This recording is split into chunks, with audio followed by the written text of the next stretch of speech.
Fox Sports. We are Fox Sports. We are Wisconsin.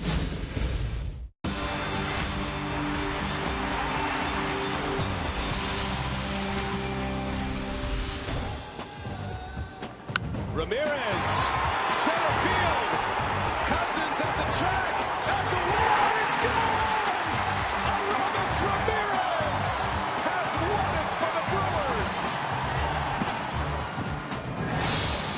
What a thriller for the Brew Crew, thanks to this guy, Aramis Ramirez. He's got the Brewers winning 10 consecutive games in their series against the Marlins dating back to the 2010 season. We welcome you to Game 3 here this afternoon on the 4th of July. A hot, steamy afternoon for baseball. And the Brewers are happy to be home. They've got Randy Wolf on the hill against Josh Johnson. Johnson's given up only 7 runs over his last 5 starts, while Randy Wolf is looking to win his first since late April. Damian Craig back on board with you here on Fox Sports Wisconsin. And the big hero yesterday, Aramis Ramirez, hit the home run, his 6th career walk-off. But his first half of the season, almost like a tale of 2 seasons. Very slow start, but lately really heating up. Boy, it certainly has been. But, you know, he got off to this terrible start. I guess he always does. But the thing about it is, you knew sooner or later what he does will come through.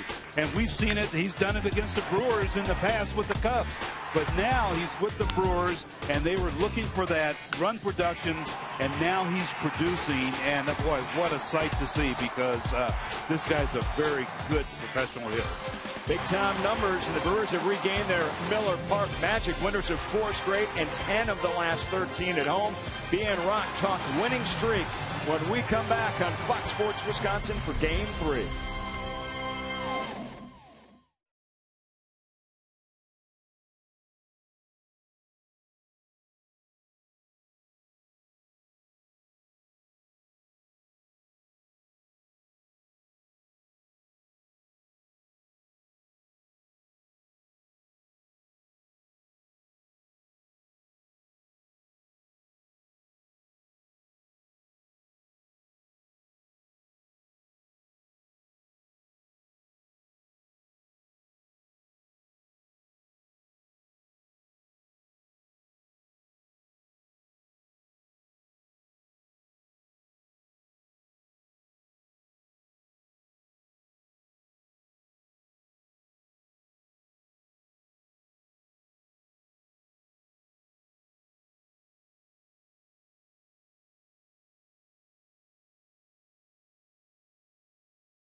Wisconsin is presented by Menards. Save big money on all your home improvement needs at Menards. By Miller Lite, because when friends come together, it's not just a good time, it's Miller time. By Toyota. When you choose Toyota, you get a lot for less. Toyota. and by AT&T, the nation's largest 4G network. AT&T, rethink possible. Stars and stripes flying high today proudly as we get set for game 3. Well, the Brewers on a great run. Carlos Gomez, he scored the winning run in the final at bat on Sunday. It was Nori Aoki with a squeeze bunt on Monday night. And then yesterday afternoon, Aramis Ramirez wrapping up a 4.5-hour marathon with a 2-run game-winning home run. Hi, everybody. Brian Anderson along with Bill Schroeder. Just moments away from first pitch here tonight as it's Josh Johnson against Randy Wolf. The Brewers have beaten the Marlins now 10 consecutive games, and the Brewers are putting together a nice run here at Miller Park, maybe getting some of that magic they had last year. Yeah, I don't think anybody could have expected the Brewers to be able to do at home what they did last year. More home wins than any team in the National League, but I think it's a general overall play for Milwaukee has been very good. The pitching's been outstanding. Their defense over long stretches has been very good, and they've been able to win some games late in kind of unconventional fashion. It was Carlos Gomez stealing a base and then being able to go all the way around the bases. And then the 8th squeeze play by the Brewers this year. Aoki able to drop it down. Now this is more conventional.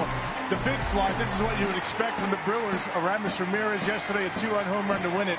A very good win. The offense being able to pick up the pitching, and that's been long overdue. Well, this is a 4-game series, and a win today, the Brewers would go to a 5-game winning streak, the longest of the year.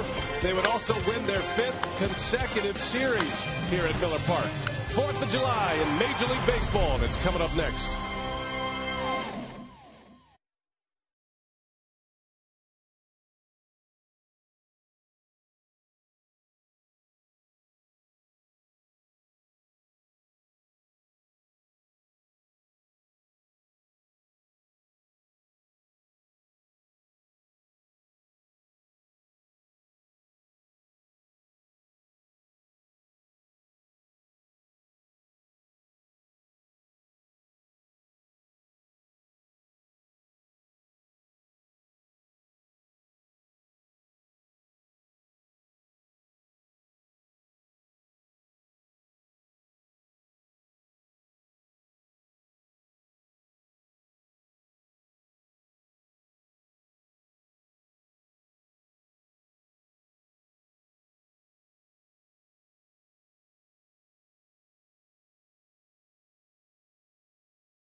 Each season, magical moments become memories, and often in baseball, often in sports, the athletes that create them are referred to as heroes.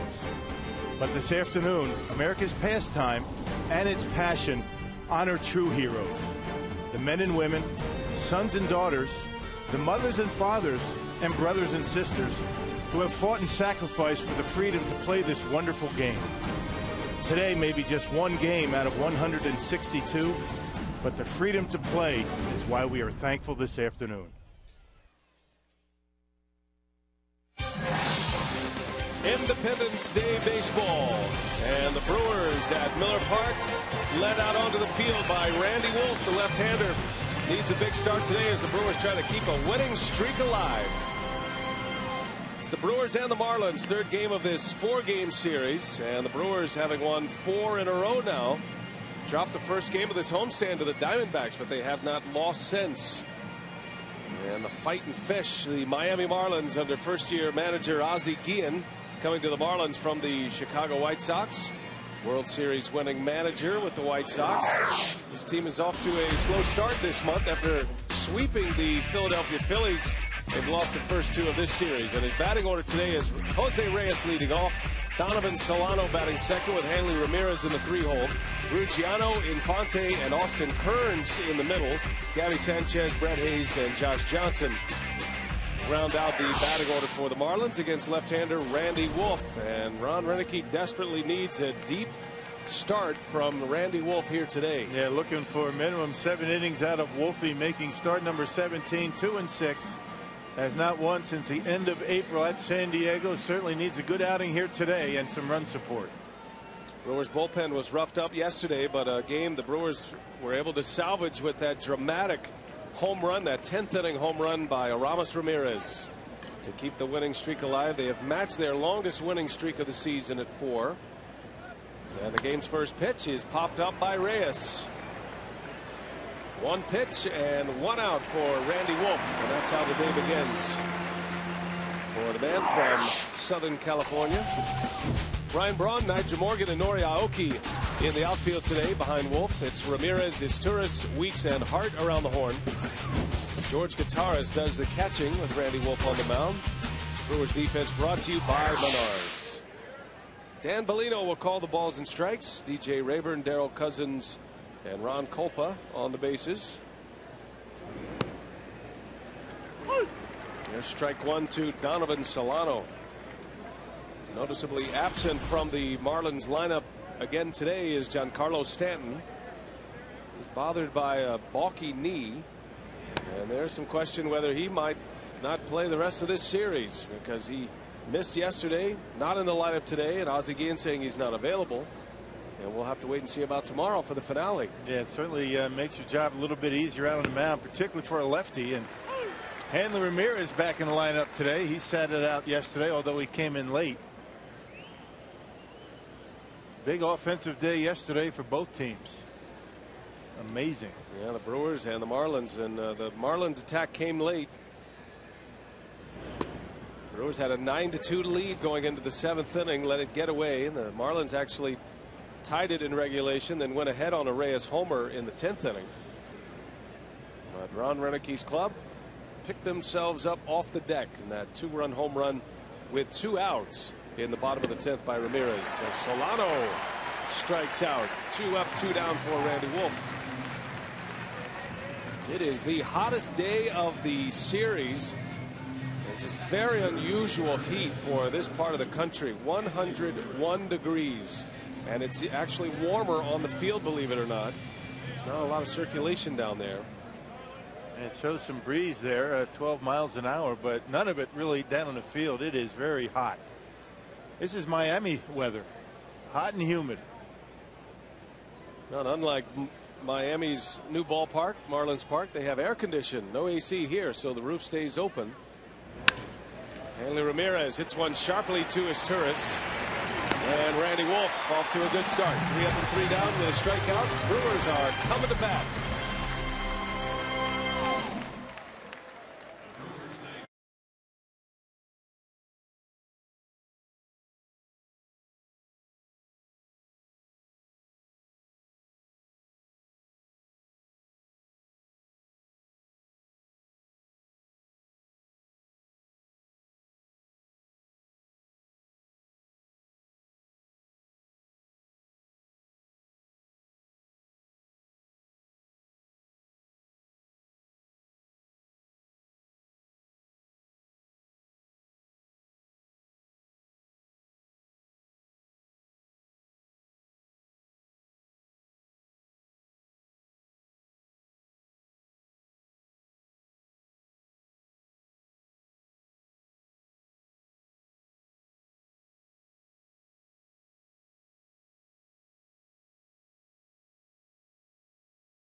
day. I wonder if he can make it the whole game with that hat on. I like it. And the Brewers did some slugging yesterday, as that hat would indicate. Ron Roenicke, in his second year as the Brewers skipper, took him to a franchise best record of 96 wins a season ago in a division championship. Piggly Wiggly batting order for the Brew Crew today. Nori Aoki, Nyjer Morgan, Ryan Braun, Aramis Ramirez, Corey Hart, and Ricky Weeks in the middle, with Kataris, Izturis, and Wolf rounding it out. Against the 6'7" right-hander Josh Johnson, who has been one of the premier hurlers in the game, and Rocky might be rounding back into that form. Yeah, he's been very good. His last 5 starts, he's allowed only 7 earned runs, and you look at Johnson, they say his velocity is starting to come back and returning to his old form before he injured his shoulder last year. Brewers have not faced Johnson since the 2010 season. He pitched in only 9 games last year. He was shut down in mid-May. He's back and really starting to throw the ball well, according to those who have seen him pitch, and his numbers bear that out. Josh Johnson in his last 5 starts has a 1.87 earned run average. 1-2 to Aoki. Count evens at 2 balls and 2 strikes.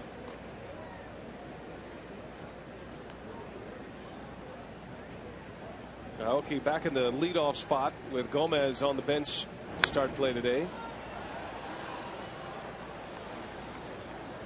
Well, Josh Johnson, now 28 years of age, won a National League ERA title just a couple of years ago. Yeah, that 1.87 earned run average was in 5 starts in the month of June. Had that shoulder issue and missed just about the entire season except for 9 starts, but it's going to take a while. It did, and now the Florida Marlins feel as though he's back to what he used to be. Full count to Aoki. He slaps that one foul. This is a guy that used to live around 97, 98 with a fastball. Doesn't do that anymore, but he'll locate that fastball in the low to mid 90s and throw 3 other pitches, including a changeup once in a while. Well, he's a big man, but used to the heat from Jenks, Oklahoma. There's Johnson as Aoki sends one to left. Solano right there for the out. Good battle for Nori Aoki. A line drive out for the first out. Let's give you the rest of the Marlins defensively. You've seen Solano. Rugiano back in center with Austin Kearns getting the start at right. Hanley Ramirez, Jose Reyes, Omar Infante, and Gabby Sanchez around the horn, with Brett Hayes doing the catching. Marlins defense brought to you by Menard. They have been dreadful in this series defensively. 6 errors. 3 in each game. And they have led to a bunch of runs for the Brewers. Nyjer Morgan with 1 away. Well, Carlos Gomez on the bench today to start the game. He'll be available, even though he crashed into the wall yesterday. One of the great catches of the season for the Brewers. Said he's a little bit sore, but otherwise he came out of that collision with the outfield wall in good fashion. Yeah, that wall doesn't give, and Carlos Gomez just able at the last second to brace himself and kind of was able to weather that collision. What a catch. That was a game saver from Milwaukee. It certainly was. That came in the 8th inning. No, it was one of those games. It's hard to wrap it up in a nice little bow because there were so many good things that happened. There were so many bad things that happened. I think both managers were very frustrated, and only the winning manager could see any kind of satisfaction in a game like that yesterday. And the Brewers did pull it out as Morgan lifts one in the air to the shortstop Reyes, and there is out number 2. Now Ryan Braun had a big day yesterday. Braun belting his National League leading 23rd home run. Amazing that he hit that pitch that far. That slider that was over the plate but down around the shins, and that gave the Brewers a 9-2 lead at the time, and it looked as though that was going to be the knockout punch, but Marlins had other ideas. 23 homers on the Powerball board for Ryan Braun, and now 58 runs batted in.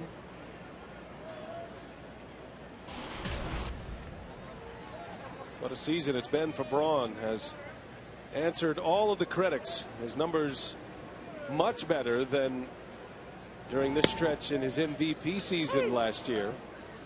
Braun checks in 9th in the league in batting, leading the league in homers, 2nd in the league in runs batted in.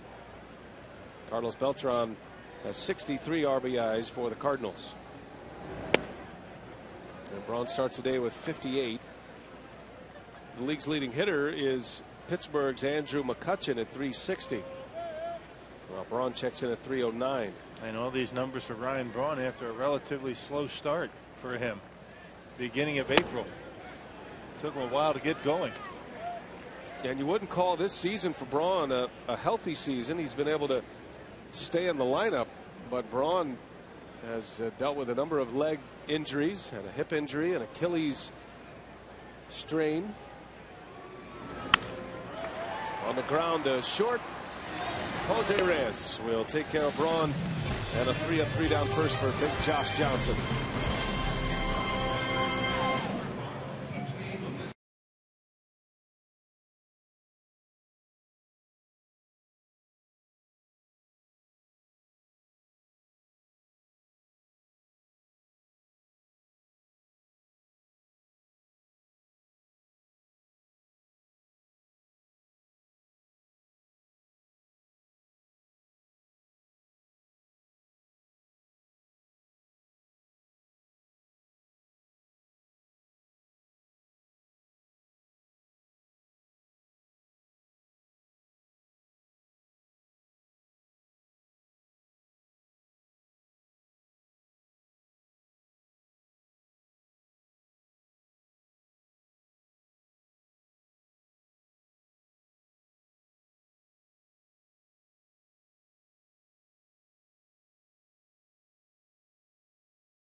Inning for weekday afternoon games. Kids 14 and under and seniors 60 and over can save 50% on tickets. For details, call 414-902-4000 or visit brewers.com. I hope you're having a great 4th of July today. Hope you get a chance to spend it with family and friends, and thanks for allowing us into your living rooms. Brewers baseball on 4th of July, just something American about it, right? Baseball, 4th of July. Awesome. Get a little apple pie and we're ready to go. Fireworks last night. I know that they did not cancel the fireworks in Muskego, Wisconsin last night on Little Muskego Lake. Oh, what a display last night on the lake. Had to be about 400 boats out there. I mean, you could walk across the water and not even get wet. Well, it's a great time in the Midwest. Unfortunately, it is unusually hot here, but we're making the best of it.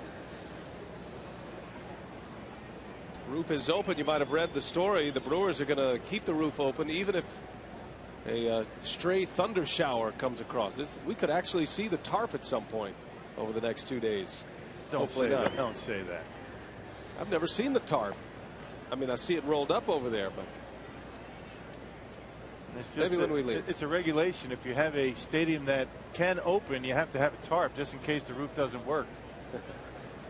3-1 to Justin Ruggiano. Lifts one high in the air out to center field. Morgan will make the catch, and Randy Wolf has retired the first 4 he's faced. Well, you know, Randy Wolf knows the story. In the bullpen situation yesterday, everybody's available again. I spoke to Ron Renicky before the game. He goes, no, we're back where we need to be as far as personnel, but So a lot of relievers struggled yesterday. The confidence has to be a little bit lower today than it was yesterday. And I think that was Reinecke's chief concern. But all of that can be eliminated with a long start from Randy Wolf. If he goes deep into this ball game, that puts a lot of things back in place. What he's going to have to do is get outs early in counts. Can't get that pitch count up too high. Did a nice job in the first inning. But if you're out in that Brewers bullpen, you want to get the ball. You want to get back out there. There's a base hit. Omar Infante with the first hit of the ball game. Clean single up the middle. Marlins are in the same boat. They used a lot of relievers yesterday. Question is, are all their guys available? That pitch right down the middle, but down in the strike zone. Infante rolls it into center field. First hit of the game. So a base runner for the Marlins with one away, and Austin Kearns coming up. In that game yesterday, the Brewers used 18 players. Remember, there's a 25-man major league roster. Brewers used 18 players, including 7 pitchers. The Marlins used 19 players, and they used 8 pitchers in yesterday's game. Well, you have to think Steve Cishek would not be available in Guillen's bullpen. We'll see how the game goes. 376 total pitches yesterday. The only pitcher, the reliever that was not in the game yesterday for either team, Tim Dillard, and he actually warmed up. Yes, he did. It was a day when the bullpen phone rang. Relievers went scrambling, went hiding. But the Brewers survived it and actually finished with some pretty good memories from that game yesterday. And those who stuck around till the end, crowd of over 33,000, got to see a dramatic finish. Walk-off home run by Ramirez. 8 home runs in the game yesterday between both teams. And Ozzie Guillen still smiling.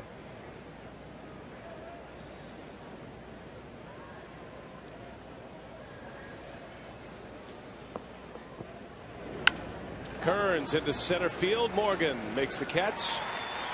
Line drive out for the former Red, Austin Kearns. I like the way Randy Wolf has started this game, attacking the strike zone, getting outs early. Exactly what he has to do. He left that breaking ball up, but Kearns hit it right at Morgan in center. It'll be Gabby Sanchez now with 2 away. Wolf has been frustrated. His comments after his last start were interesting. He gave up 7 earned runs against the Diamondbacks in 4 innings, and he said, I've never in my career felt so good physically and pitched so bad. Yeah. You know, I feel like I can throw the ball where I want to. I have no pain in my arm and my body. I feel great, and yet the results just are not there. Wolf starts play today with a 2-6 record and an ERA of 5.78. Particularly his last time out against the Diamondbacks, 4 innings, 7 earned runs. Give up a couple of homers. There have been times where he's pitched pretty well, but really hasn't been supported with a lot of offense, or he's been victimized by a blown save. He certainly pitched well enough at times to have more than 2 wins this year. And those 2 wins came back to back in April. He has not won a game since April 30th. If the Brewers have any ideas of clawing their way back into this pennant race, and today they start play 6 games behind the Cincinnati Reds, obviously they're going to need significant contributions from guys like Randy Wolf and K-Rod, trying to put the pieces back together on the pitching side. And Aramis Ramirez now starting to swing the bat. The Brewers are much more of a threat offensively than they were the first couple of months. Ricky Weeks swinging the bat better. This is going to be a very telling few days here before the All-Star break. Got 2 remaining with the Marlins, then 3 in Houston, and then right after the break there's a run for the Brewers through the National League Central. And that'll pretty much tell you if the Brewers are in it or not. Yep, first place Pittsburgh Pirates and the Cardinals. How about the Pirates in first place? Who would have thought, right? Yeah, they're in a first place tie with the Reds beginning today. After the break, the Brewers will see the Pirates right here at Miller Park and the Cardinals for that 6-game homestand, and then they go back to Cincinnati. So 9 straight games against the 3 teams that are ahead of the Brewers in the National League Central standings.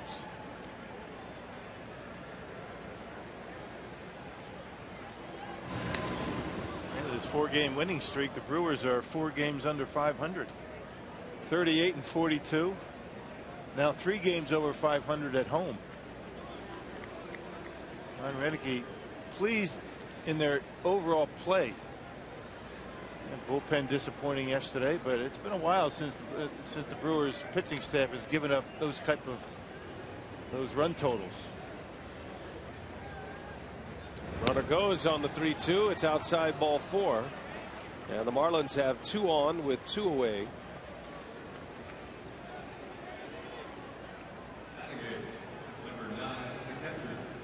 Now the Brewers have won each of the last 3 games in their final at bat, and all of those games decided by 1 run.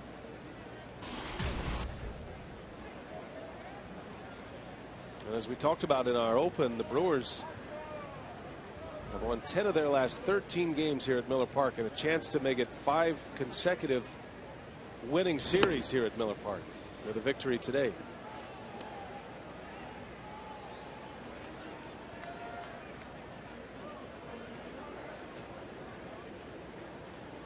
Two on with 2 away. Brad Hayes, the Marlins catcher, hitting just .218 in 78 at bats.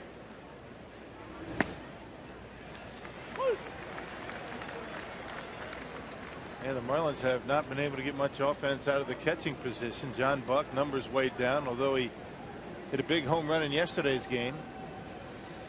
And Brad Hayes in the middle of a long hitless streak.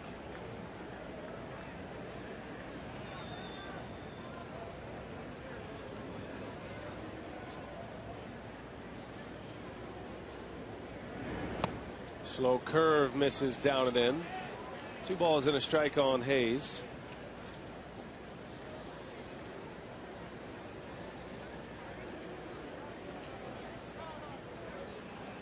Hayes just 2 hits against left-handed pitching this year. Interesting for a guy batting off the right side. He's just 2 for 19. And that one's lined into left field, a base hit. This is going to bring in a run. Throw to the plate by Braun is late, and the throw to third is in time for the out. So the inning ends at third base, but the run does count, and the Marlins, for the 3rd consecutive game, have the first lead.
The second inning, as yesterday's hero, Aramis Ramirez, will lead things off for the Brewers as he belted out his 6th career walk-off home run. And home runs have been at a premium for the Brewers so far this season. They trail the Rockies by 1 for the National League lead as a team.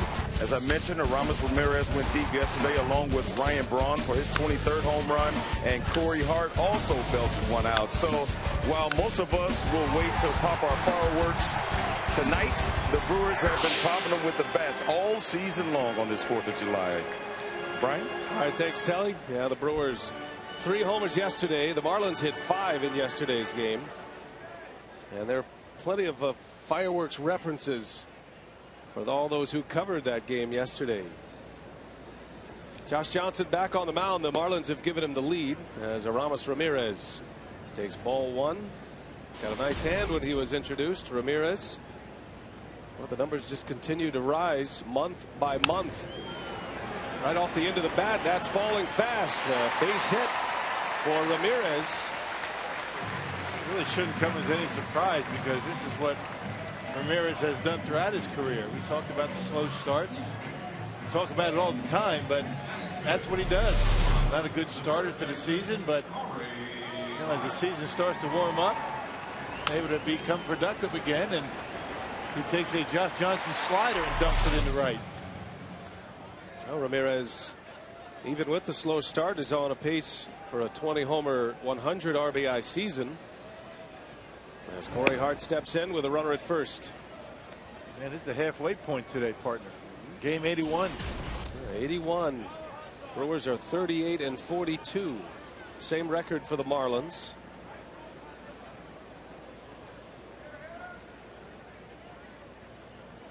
So we officially get into the second half tomorrow. Baseball's second half is after the All-Star break. The 162 game schedule.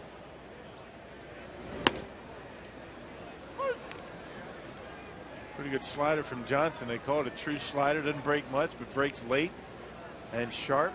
He throws it at 87 miles an hour. That's pretty good for a breaking ball.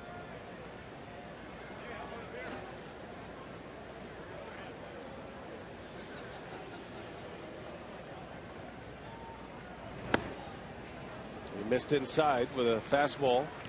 2-1 on Corey Hart. Hart second on the club in homers with 16.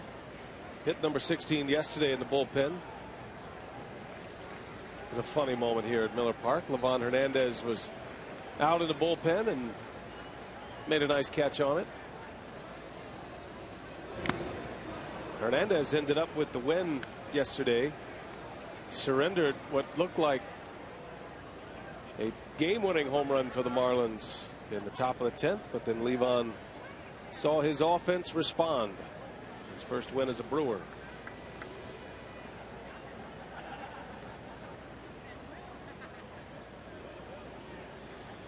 Two and two to Corey Hart. Ramirez a leadoff single, and Hart lays off a tough slider. A home run by Corey Hart yesterday. Had an interesting finish. Look at Hernandez. Yeah, and then he crashes up against the wall. What a great catch. High fives from Jose Veras. I mean, which do you think was better, Rock? That one or Carlos Gomez? Yeah, it's kind of a flip of the coin, isn't it?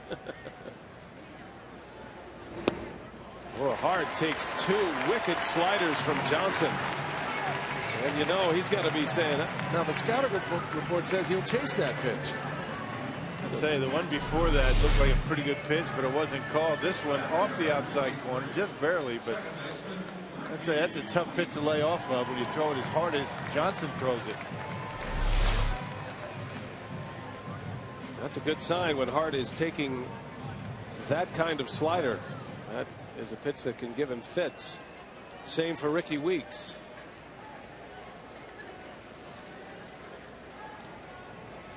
Two on, nobody out. Well, normally, for most hitters in the batting order, this would be a bunt situation for Ron Roenicke, but not with Ricky Weeks. Starting to swing the bat well. 3 hits yesterday. Using the middle of the field very well lately. Weeks was 3 for 5 with an RBI yesterday. Scored twice. Really just keep laying off that slider, and they're not missing by much. Almost as if they know they're coming. Corey Hart took a couple of tough ones, and Ricky Weeks started him out. They started Ricky out with a couple of sliders off the plate.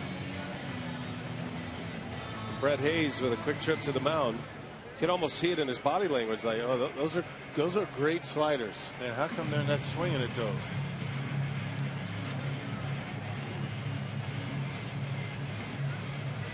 2 balls, no strikes. And Hayes with the multiple signs, maybe changing signs. That one caught the corner, a fastball, 94. A little bit of a cut to it as well.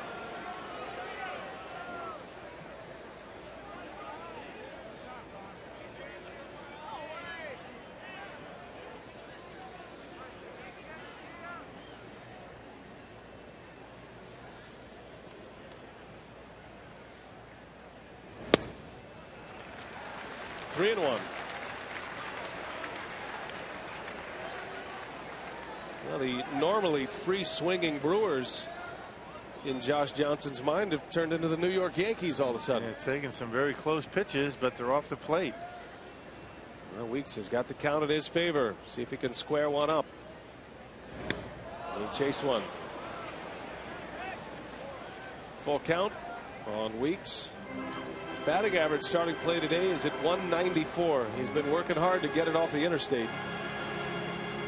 Hitting .333 on the homestand. Weeks has 6 hits and 18 at bats. You got to get a lot of hits once you get up to close to 300 at bats. They get 287 at bat and 278 at bats right now. See what Johnson gives him on a 3-2 pitch. He missed with a fastball, and the bases are loaded with nobody out. And we saw this with Carlos Zambrano in game 1 of this series. From wildness early in the game.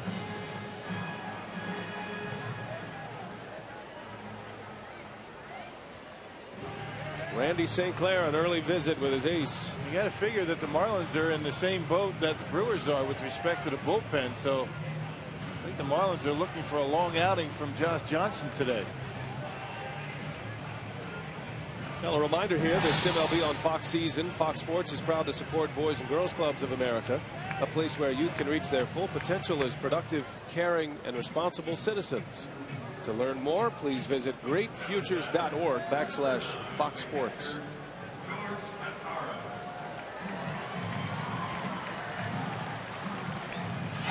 So a visit to the mound for Randy St. Clair. And here is George Kottaras with the bases full of Brewers to start this second inning. Marlins lead 1-0, scoring in the top of this frame. And another one that narrowly misses. He's not missing by much, but he's missing nonetheless.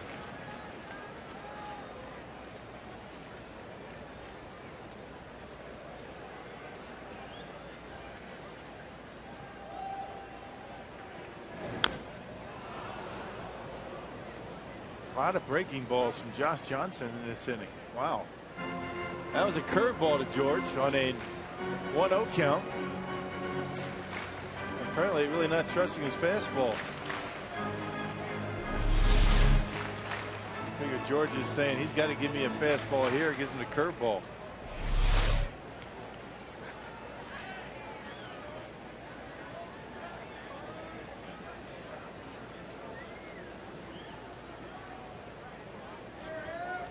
Johnson wants to start over with the signals. Kottaras looking for his first hit on the homestand. He is 0 for 4.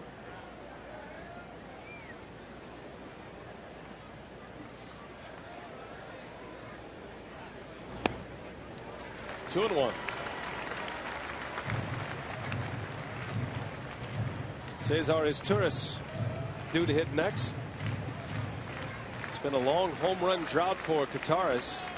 Hasn't hit one out since April 13th. Sitting on 3 for the season. And that one missed. 3 balls and a strike. Having no problems laying it off that slider from Johnson. Very impressive so far from Milwaukee. And a perplexed Ozzie Guillen.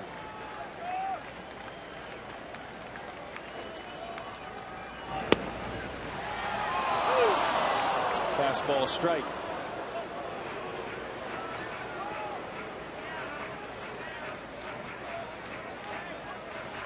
Big moment early for the Brewers. Yesterday the Brewers banged out 17 hits. A hit and 2 walks in this second inning. 3-2 pitch. Kataris a little bit late, fouls it away, and Josh Johnson having to go to his big fastball early here. That was at 95, his best fastball of the day. Yeah, he has it when he needs it, but he used to be, throwing it around 95, 96 every time, but just every so often these days. So much for easing your way into a game. The Brewers have put him on the ropes early. Another payoff. And a ball 4. George Kataris draws the walk. Josh Johnson has walked in a base runner. 3 consecutive walks as Ramirez scores the tying run here in the second. And Josh Johnson is not missing the strike zone by very much. That one just a little bit low. It had the plate. A couple of pitches that he threw earlier in the count to George, just missing the outside corner.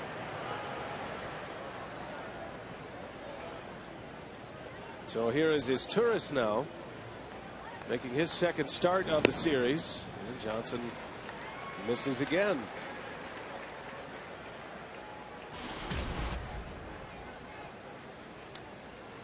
Izturis had a triple on Monday night. 1 for 3 in the series. There's a strike on the outside corner. It was good to see Izturis run and cut it loose on that triple. He was out with a hamstring injury, and that was a pretty good sign that he is healthy and back to 100%.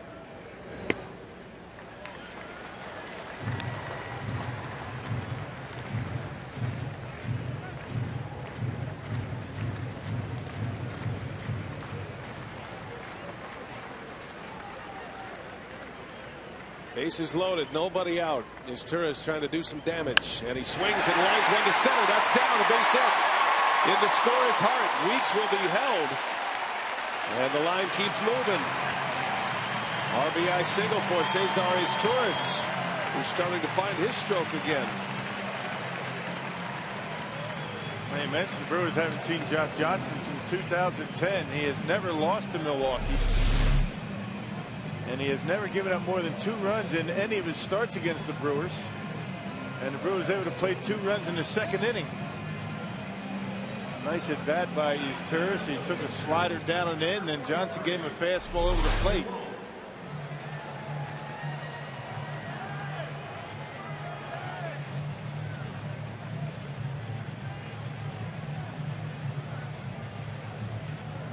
Bases still loaded for the Brewers.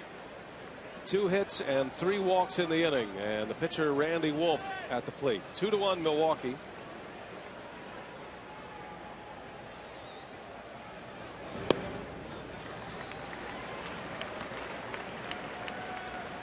Wolf's a good hitting pitcher, a guy who makes a lot of contact, and probably more importantly, a guy who elevates.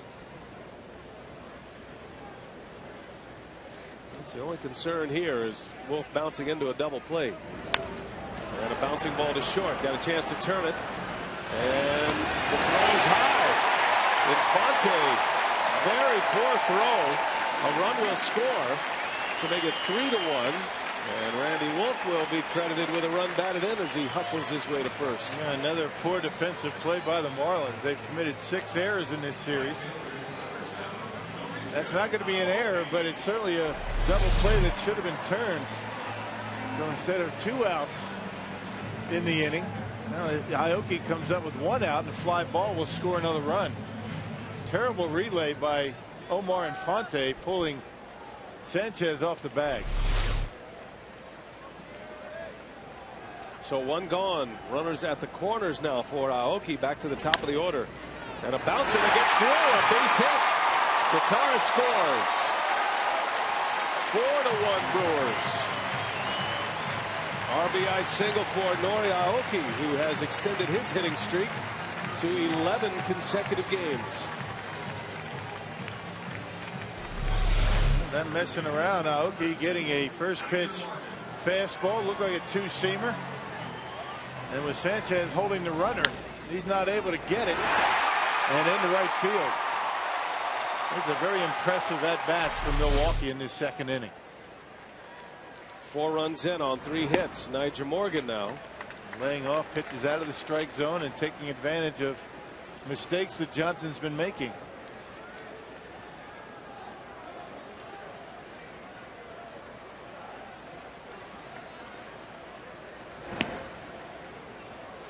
A strike from Johnson on Nyjer Morgan.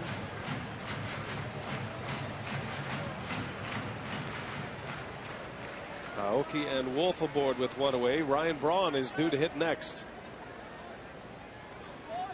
Morgan trying to keep it going. Half swing, he fouled it away. He didn't mean to. 1 ball and 2 strikes on Morgan.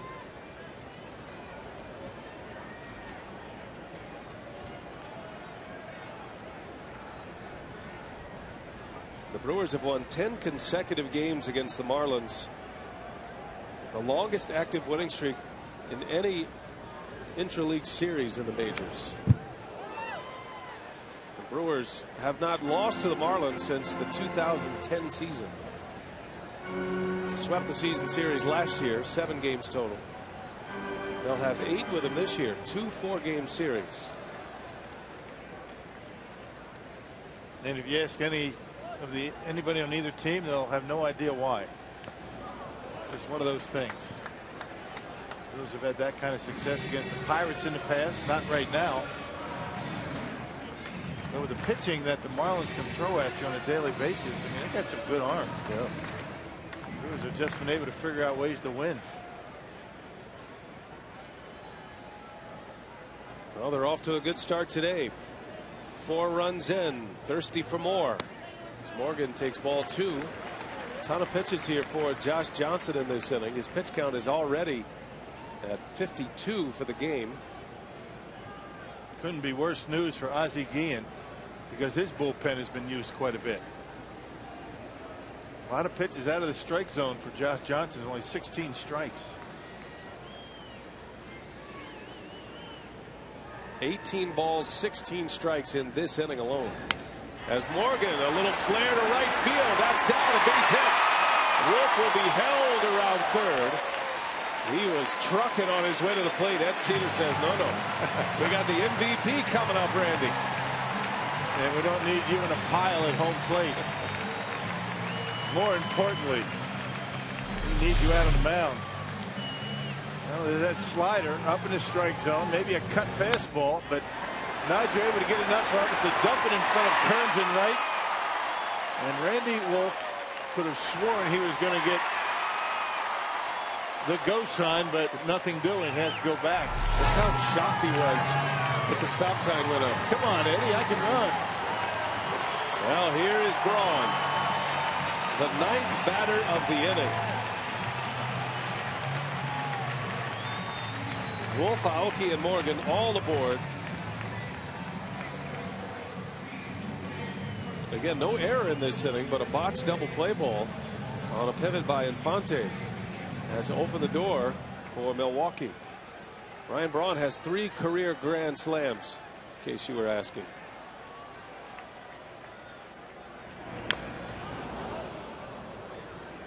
His last grand slam came in the 2010 season.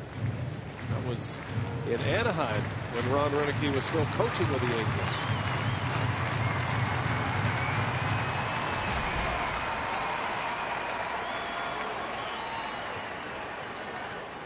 Ron will be starting in another All-Star game. Matt Kemp unable to play. Chipper Jones was added to the National League roster, and that moved Braun into a starting role for the 5th consecutive year.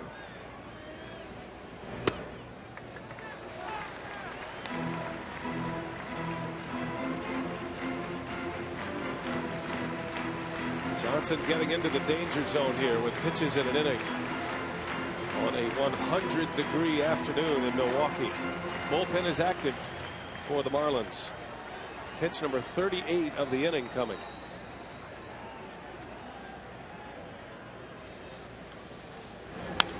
Braun to the right side. Sanchez to Johnson at first for the out. Another run will score.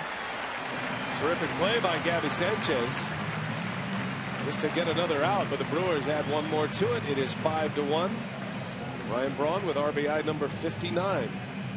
Just a little bit off the end of the bat. It was a slider from Johnson. Ryan trying to go to right field with it. Didn't hit it all that hard, but as you mentioned, a good play by Sanchez and Josh Johnson waiting for it.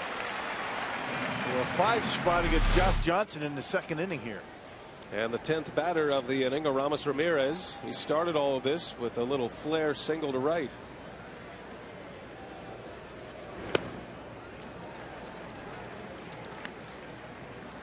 Ramirez could deal Johnson a knockout punch right here. This is probably his last hitter. If he doesn't retire Ramirez, he'll be out.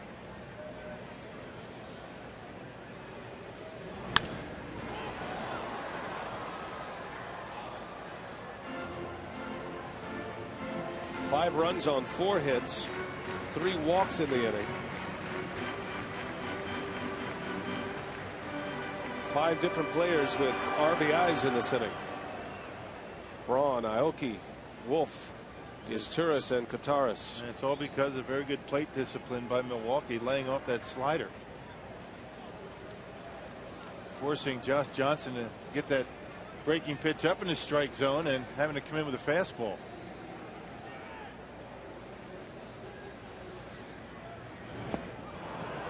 One and two.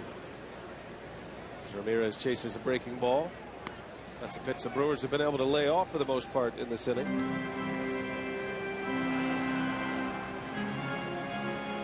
Seems like Josh Johnson, he'll go back and look at the tape of this inning and say, you know, these weren't bad pitches the Brewers were laying off of.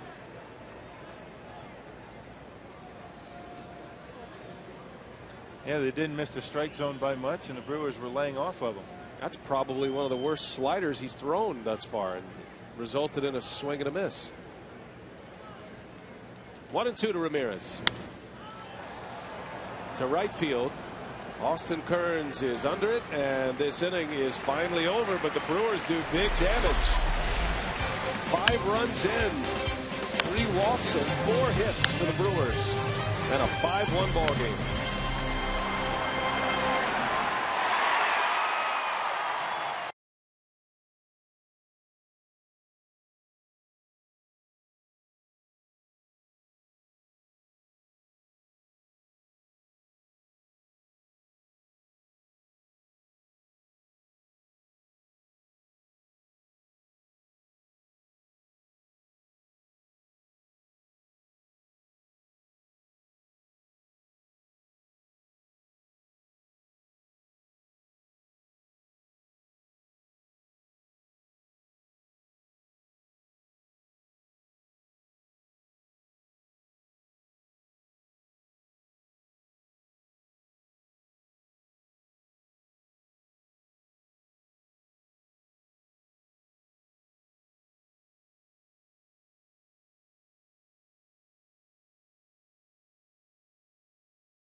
Five runs off the Marlins ace Josh Johnson. 5 runs on 4 hits and 3 walks, and they lead 5-1. We head to the 3rd inning now. Marlins scored 1 in the top of the 2nd, and a big answer by the Brewers. Johnson will lead off for Miami. Completely drenched. A lot of work in that inning. Yeah. So now Randy Wolf pitching with a sizable lead here, but we've seen how leads can evaporate quickly.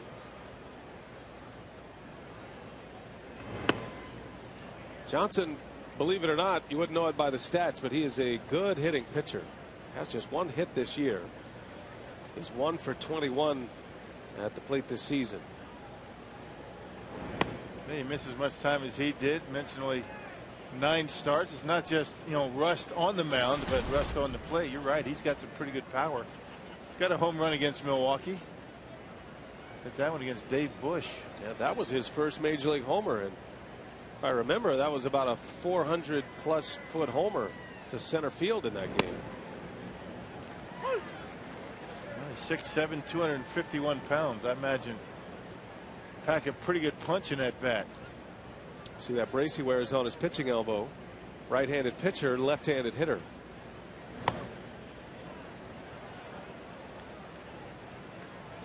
Johnson, the only left-handed bat in the Marlins lineup today.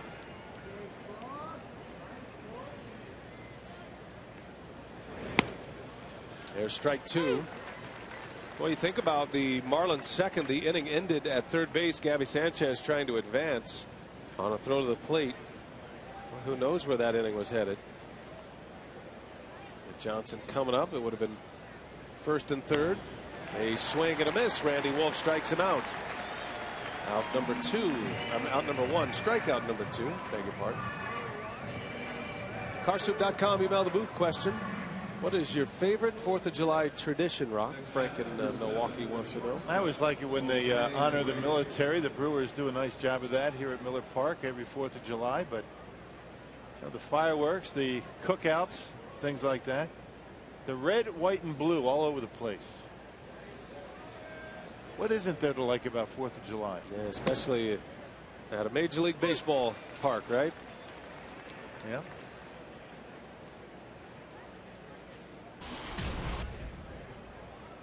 Fourth of July on the baseball schedule, it kind of is the unofficial second post. You know, you look at Memorial Day to see where you are in the standings, and then the 4th of July, and then Labor Day, and then, of course, the end of the season. And right now, the Brewers hit that post, game number 81 of the season, 6 back of the Reds, 4 games under 500. That still continues to be the theme, the discussion. You don't get a lot of talk about the standings in the Brewers clubhouse, but you do hear a lot about 500, and we need to play better and get back to 500. Then we'll see what happens. I don't think there are going to be any runaways in the National League this year. Yeah, National League anywhere, and Texas Rangers have a fairly comfortable lead over the American League. 5 games. The Yankees 5 games over Baltimore. That's a big surprise. The Orioles.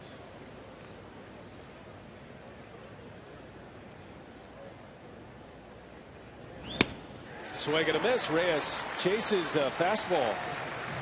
Back-to-back strikeouts for Randy Wolf. Well, coming up next Tuesday, don't miss the biggest event of the summer. Baseball's greatest stars battle for home field advantage in the Fall Classic. The road to the World Series begins with a 2012 MLB All-Star Game.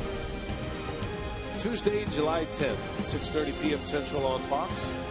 Ron Renicky will be there, part of Tony La Russa's coaching staff. And, of course, Ryan Braun will be a starter in the outfield. How's that outfield looking for you, Rock? You've got Braun, Melky Cabrera, and Carlos Beltran. How do you position those 3? That'll be interesting. None of them are center fielders. Maybe Cabrera, I guess. Braun, I don't think it's going to be Beltran. He's slowed down a little bit, but we'll see what Tony La Russa has up his sleeve. He's always good for a surprise or two. He might put all 3 guys in left field. You never know. Curveball strike to Solano, and it's 1-2. My guess it's going to be Cabrera. Yeah. It will be interesting and entertaining, I guess, to see Carlos Beltran return to Kansas City for the All-Star game as a starter. That is the team that drafted him and brought him up to the big leagues. Solano to right. Aoki lays out and makes the catch. Nori Aoki. The Brewers are putting together a serious highlight reel of defensive gems. Gomez yesterday, Aoki today. And it's a 1-2-3 inning, a shutdown inning for Randy Wolf.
Wisconsin is presented by Piggly Wiggly, the official supermarket of Fox Sports Wisconsin. By Ho Chunk Gaming Wisconsin, your ticket to more. And by Marshfield Clinic. Don't just live, shine.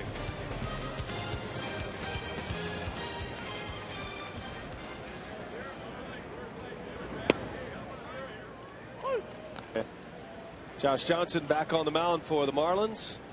And we'll see just how taxed he is as he begins his third inning. The Brewers scoring 5 runs, and Hart continues to lead off that slider. That is a nemesis pitch for the Brewers, typically. A lot of right-handed hitters. As Hart gets one in his wheelhouse, and he drives one to left. Thinking about 2, he'll hold up with a single. And Torrey's starting to get dialed in. That's the thing, you know, you lay off that slider. It's not that bad of a pitch if you're trying to get a hitter to chase.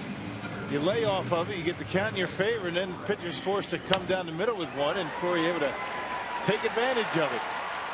Plate discipline has been very impressive. Can't stress that enough, how important that is. And now Ricky Weeks with a lead runner on. Brewers now 5 hits. Johnson threw 42 pitches in that second inning. And regardless of what the Brewers do here, you figure it's going to be a short start for them. Those are tough innings to bounce back from, especially on a day like this. Yeah, 65 pitches already.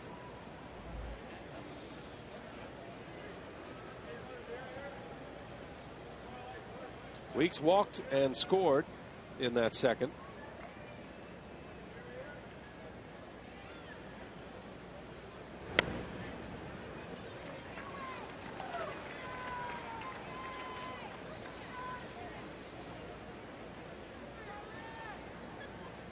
Ricky leads the team in walks.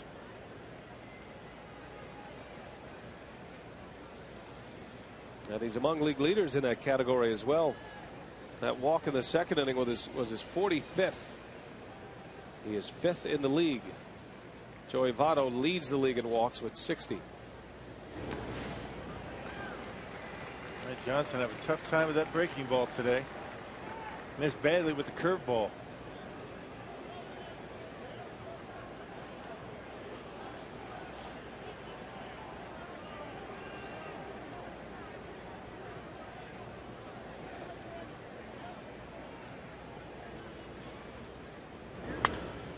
Weeks swinging away 3-0. Fouls it back. Good time for a green light. He's always asking his hitters to, you get yourself in a position to get a cookie. Take advantage of it. Weeks just missed one. Yeah. Fastball up in the strike zone. Ricky had a good swing.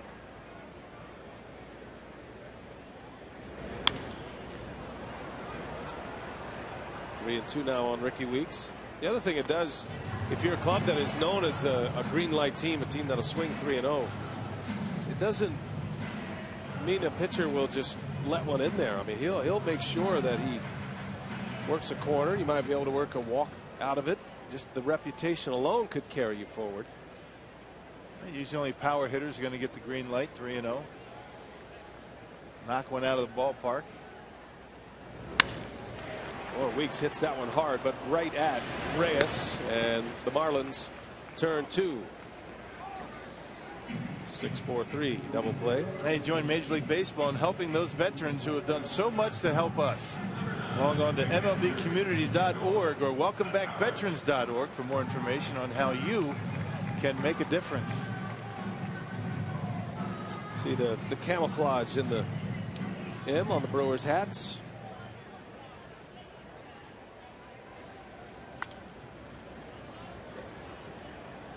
Used to wear the white hats. Sticking with the color pattern this year. Those commemorative caps that you see on various holidays. What is not a commemorative cap?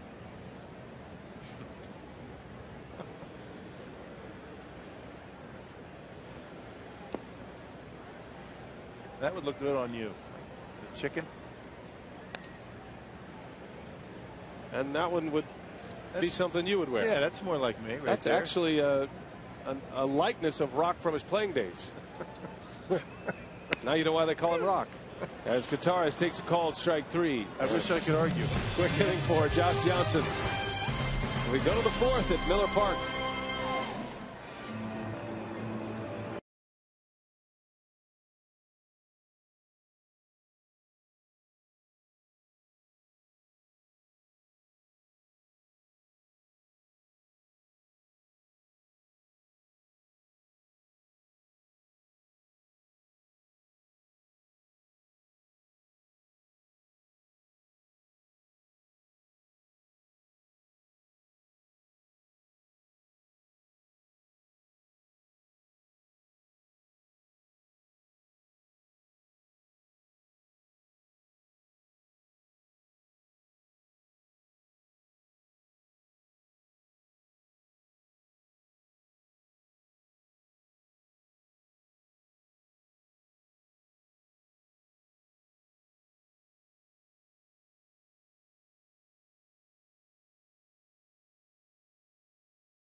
Game a 5-1 Brewers lead. The Brewers able to pound up 4 base hits, 3 walks in the second inning to score 5 runs. Good plate discipline by Milwaukee, forcing Josh Johnson to throw pitches down the middle of the plate. Brewers very good, able to advance base runners and productive outs. And you're watching The Wolf on Fox. I get it. Good animal theme. Yeah, Randy Wolf. Terrific catch by Nori Aoki to end the 3rd inning. Those all important shutdown innings after your offense gives you some runs. Wolf putting up a 0 immediately following. Facing Hanley Ramirez. Knee injuries have been the story for the Marlins. They have 3 players battling knee injuries right now, and 3 of their stars. Logan Morrison is out of the lineup today. His knee's bothering him. He's been trying to play through it, but with a left-hander on the mound, Ozzie Guillen gives him a day off. Ramirez was not supposed to play at all yesterday, but Guillen needed him to come in defensively at the end of that game. And Giancarlo Stanton misses his 2nd consecutive with a knee injury. Ramirez pops it into foul territory. Looks like it'll stay playable. Nope, out in the seats. Just out of the reach of Kataris. Not a whole lot of room here at Miller Park.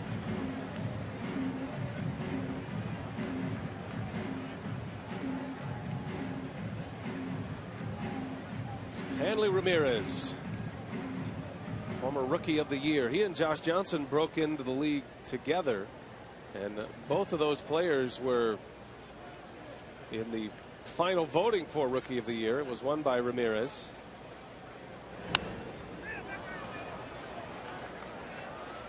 And both signing long-term contracts. Things have not gone as planned by the Marlins since those long-term deals were signed. Johnson's been hurt. Ramirez has just been ineffective. Had that run-in with Freddie Gonzalez a couple of years ago.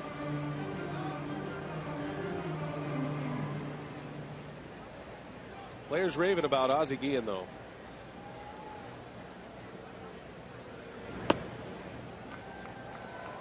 I mean, you're not going to find a better players manager, although from time to time he will call out his players.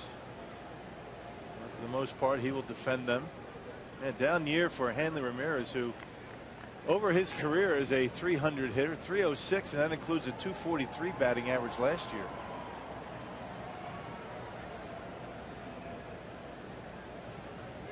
$12 homers, 43 runs batted in this season for Ramirez. He had a couple of errors here on Monday. The Marlins have committed 6 errors in this series and a number of miscues that don't show up as errors. And you wonder if that knee's giving him trouble over at third base, that slowed him down a little bit. After he made 2 errors on Monday night, he did not start the next game. 3-2 pitch. Ramirez whistles it foul. Boy, tough to pull one that far. Yeah, well, Randy Wolf has shown Ramirez a steady diet of fastballs in. He's been able to get a piece of them, but has not been able to put one in fair territory.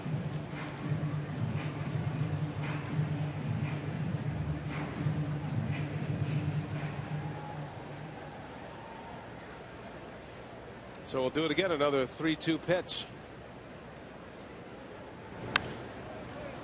It's fouled away.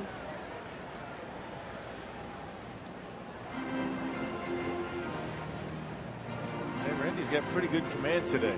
Being able to put the baseball pretty much where he wants to so far. Fastball's in, then tried to shoot the outside corner, put it right on the edge, but Ramirez is able to foul it off.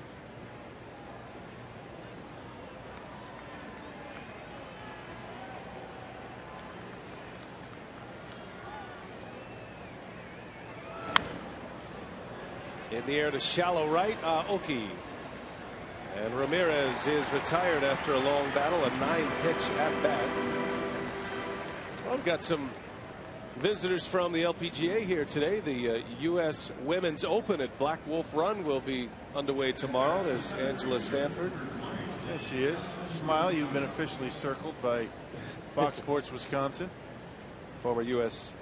Women's Open champion Jenny Gleason and Christy McPherson here as well, sitting next to Angela. Angela's a big baseball fan. She's a Texas girl now. I hope they're not going to be upset that I didn't circle all of them. Well, I think they understand that the former U.S. Open champion gets top billing. Just want to play fair. And she's wearing a Brewers t-shirt. That's why I circled her. Good call. You're the diplomat. You're able to bail me out. I like where you're headed there. You're used to it, though, aren't you? Common practice. You ever played Black Wolf Run, partner? I have. I'd rather not talk about it. Went to about 18 balls. Had a good time, though. Bag was a lot lighter when you finished. Always is. Well, we wish him luck. The heat will be a factor, but it's a great golf course, and it is a major championship event that is in Wisconsin, and it's great to have him here. We wish all of those officials, those who set up, the volunteers who worked that event, wish them the best of luck. Good courses around here. Oh man, great golf. Great golf. There'll be a U.S. Open here in the year 2017, just 5 years from now, Rock, at Erin Hills. Beautiful Erin Hills. Great destination for golf. I tell people all the time, you know, that's kind of the trifecta. You come to Wisconsin, you catch some Brewers baseball, you can hit Summerfest, and then the golf. But if you could do Whistling Straits and Black Wolf Run and Erin Hills, man, you're living large. Yeah.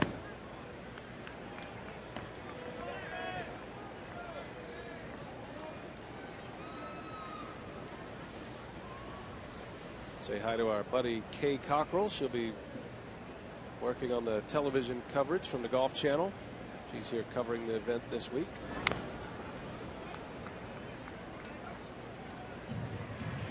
Now that I think of it, we should have gotten you and Kay together at some point, Rock. Work on your swing, tighten it up a little bit. She's an excellent teacher, and she's very patient. Yeah, but she doesn't have that kind of time. Come on, why do you don't want to do that to her? Really? I've given up. Let's go out to have fun. You'll come back.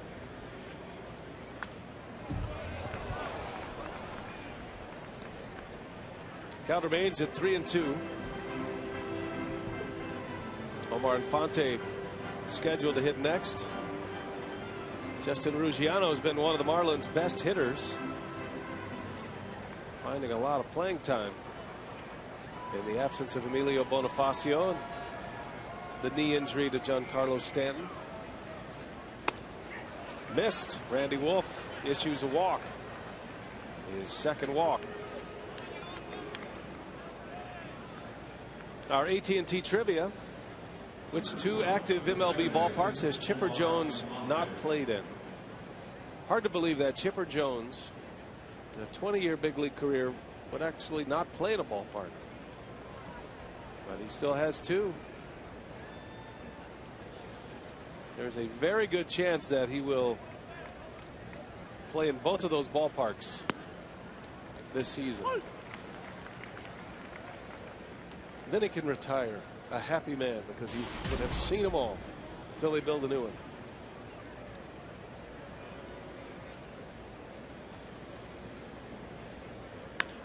Infante lines one to left field, and the Marlins putting up a threat here with two on. Just one man out, a walk and a single. Infante has 2 hits for the Marlins, 2 of their 3 hits so far.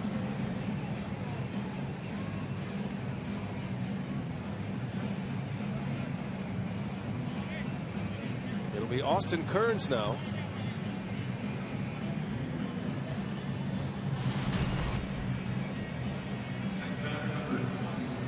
Nothing about the Marlins statistically jumps off the page at you. They've been what you call a pretty benign statistical team. They're kind of middle of the pack in all of their major categories. One area of concern is their lack of bullpen success, at least with their closer Heath Bell, who blew his 5th save yesterday.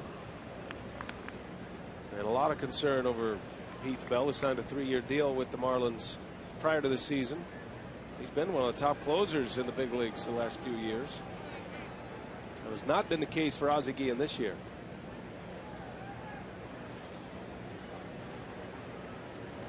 They just have not been able to put a whole lot together when they get good pitching and not scoring runs. Their defense has hurt them, certainly in this series. Not a whole lot of home run power. You got Stanton, who's not played the last couple of days, Hanley Ramirez, but for the most part, got to scratch out some runs, particularly in the ballpark that they play. Tough to hit homers. Yeah, big ballpark. Pitchers Park, they do have a lot of triples this year.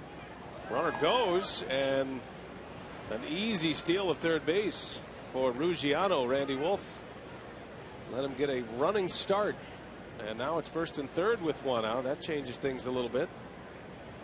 Well, the because Infante stayed at first base. Double play still in order. Nobody really paying a lot of attention to Luciano, and he just kind of walks into third. It's his third stolen base. Kearns takes a strike. 2-2 now to Austin Kearns. He hit one sharply his last time up. He lined out to center field in the second.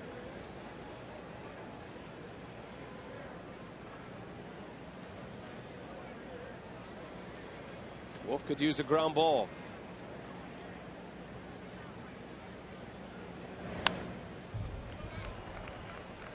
Pretty good hack by Kearns on a high fastball. That high fastball set up in large part to that curveball down in the zone. And curveball down, fastball up is a pretty good pattern to a hitter.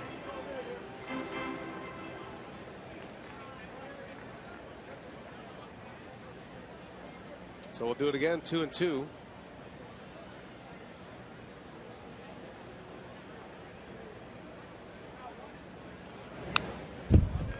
And another good rip. Kearns is from Corey Hart country in Kentucky, Lexington, Kentucky. A little bit older than Corey Hart. Corey will tell you when Austin Kearns was coming up as an amateur, he was one of the top players in the country. Reds thought enough of him to draft him in the first round. He was the 7th pick overall in the '98 draft. 2-2 pitch, bouncing ball. Wolf to second for one, Weeks the turn in time, double play, inning over. Randy Wolf keeps it rolling here. A couple of base runners, but gets a double play to end it. 5-1 Brewers. Milwaukee coming to bat. 200 at bottom of the fifth.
Brewers have the lead over the Miami Marlins, looking for their 5th consecutive win, which would be their longest winning streak of the season.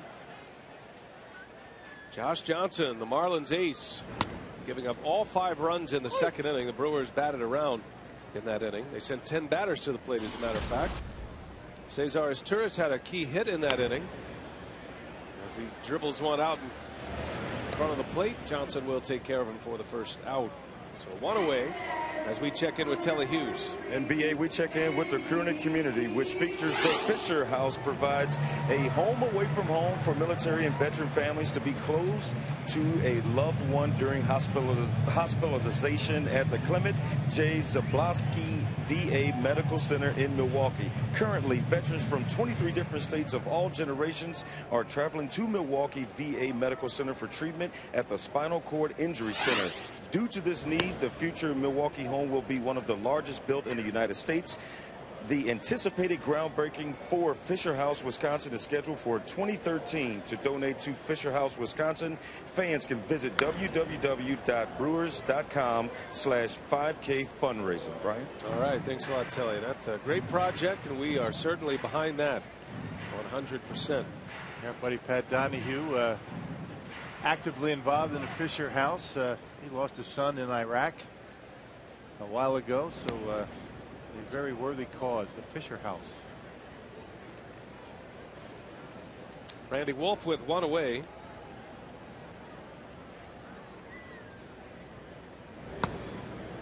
Wolf was credited with an RBI in the second. Brewers had a string of 4 consecutive batters who collected RBIs in that second inning, and Wolf was one of them on a fielder's choice. Should have been a double play ball, but the Marlins could not turn it. As Wolf sends one to left field, and just in fair territory, Solano makes a catch for out number 2.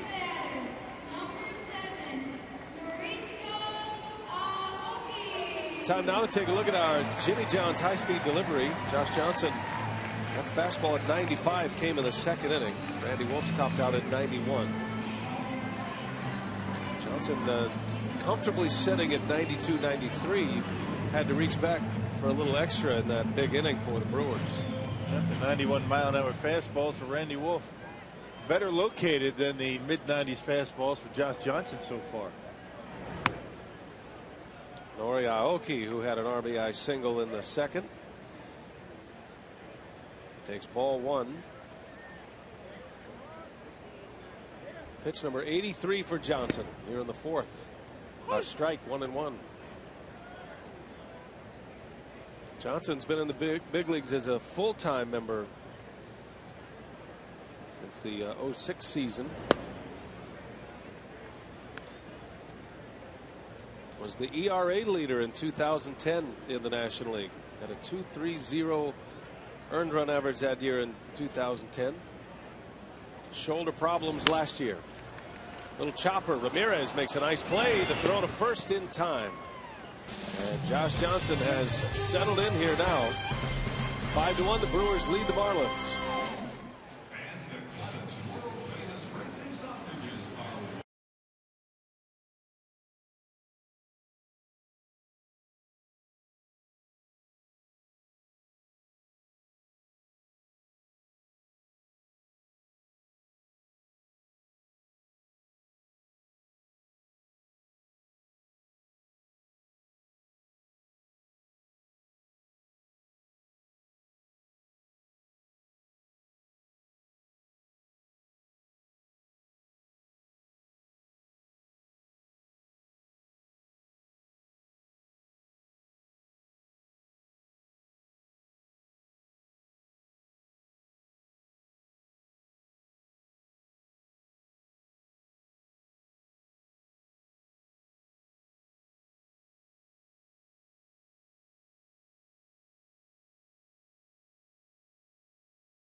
Wisconsin is presented by Piggly Wiggly, the official supermarket of Fox Sports Wisconsin.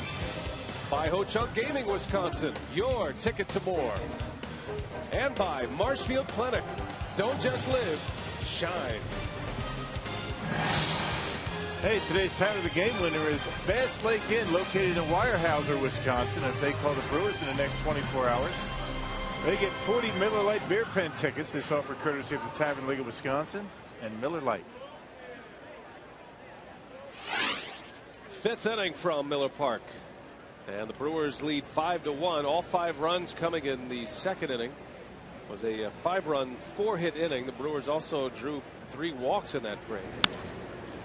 Gabby Sanchez on the first pitch skies one out to Aoki. And Randy Wolf with the first out on 1 pitch here in the 5th inning. Let's take a look around the league here. News and notes from Major League Baseball. Cliff Lee records his first win of the season earlier today. He got down early in that game but went 8 strong innings and surrendered just the 2 runs. Hard to believe Cliff Lee wins his first game on the 4th of July. Man. Ron Gardenhire, a milestone win. Chris Carpenter, it was announced yesterday, season-ending shoulder surgery.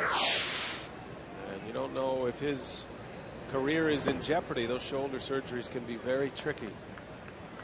Carpenter had the Tommy John procedure done, and now the shoulder surgery.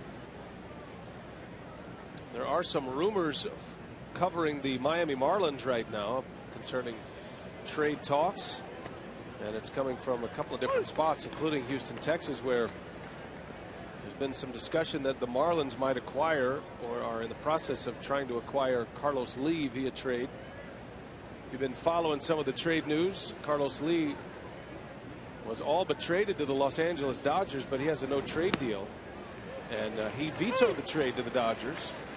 He did not want to go play for Los Angeles in his final year of his contract with the Astros, but it might be a different story with the Marlins. How do you not want to go to the Dodgers? I mean, you have a chance to get to the postseason. I don't get that. I hear you. I don't get that at all. But he exercises the options that he had. I know the Houston Astros would like to be able to go young, including maybe trading away Carlos Lee. Carlos has not given the Astros what they thought they were going to get. Plus, the Astros have not been able to put together much around him. They've traded away all of the key components to their team the last couple of years. And I think his contract, one of the main reasons why, is Kataris takes one right off the mask. Remember, Carlos Lee signed a 6-year, $100 million deal with the Houston Astros. And that news is attributed to Ken Rosenthal of Fox Sports, who was reporting that trade is all but a done deal. So you can blame him if it's not true. But it does affect the Marlins, and it'll be interesting to see if in fact that is true, if Carlos Lee would show up here or if he would pick up the Marlins in their next series. One more game in this series with the Marlins. It's a 4-game series total that'll wrap up tomorrow afternoon, and then the Marlins are headed to St. Louis. Oh, and by the way, George Kataris got his bell rung. We kind of brushed that off. He's a catcher. He's fine. Yeah. Now, if that was Ryan Braun, it would stop the presses, right? If it was Ryan Braun, we certainly would not be talking about Carlos Lee. Brett Hayes strikes out. 2 gone in the inning, and Randy Wolf with his 4th K. Yep, Randy going up out of the strike zone, and Brett Hayes right underneath it.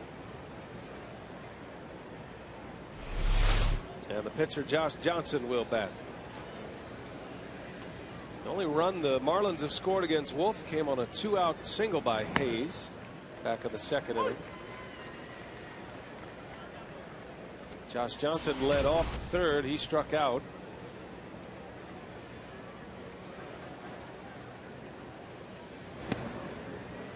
Strike 2. Talked about the kind of hitter Johnson is or was. He hit 194 back in 2009, the year he was an All-Star. And he hit 3 homers that year. 3 home runs, 10 runs batted in a full season in the major leagues as a National League pitcher.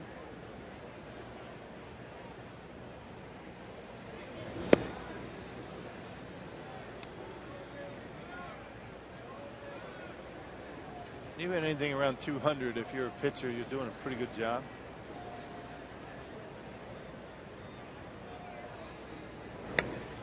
swing and a miss, and a strikeout for Wolf. 3 up, 3 down inning with a couple of Ks. Gives him 5 for the game.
I'm Chief Master Sergeant Roger Toberman. I'm from Cumberland, Wisconsin.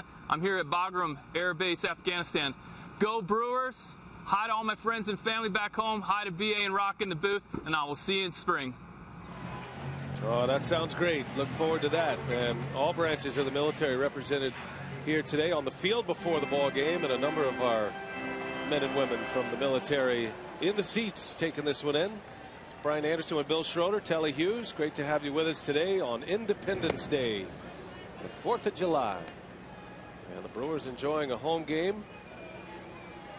And they are enjoying a lead over Josh Johnson and the Marlins. 5-1 is our score. Hey, it's hot here right now. You know, they're talking about over in Iraq and Afghanistan. It gets to be 120 over there. But they say it's a dry heat. Yeah, dry heat, like a burst into flames kind of heat. Of course, they're over there with full body armor and 80 pounds worth of stuff walking around. It's tough duty. Yeah, so we put it in context when we talk about how, quote unquote, difficult it is for the players in this heat. Right. And Bagram, that's one of the hottest.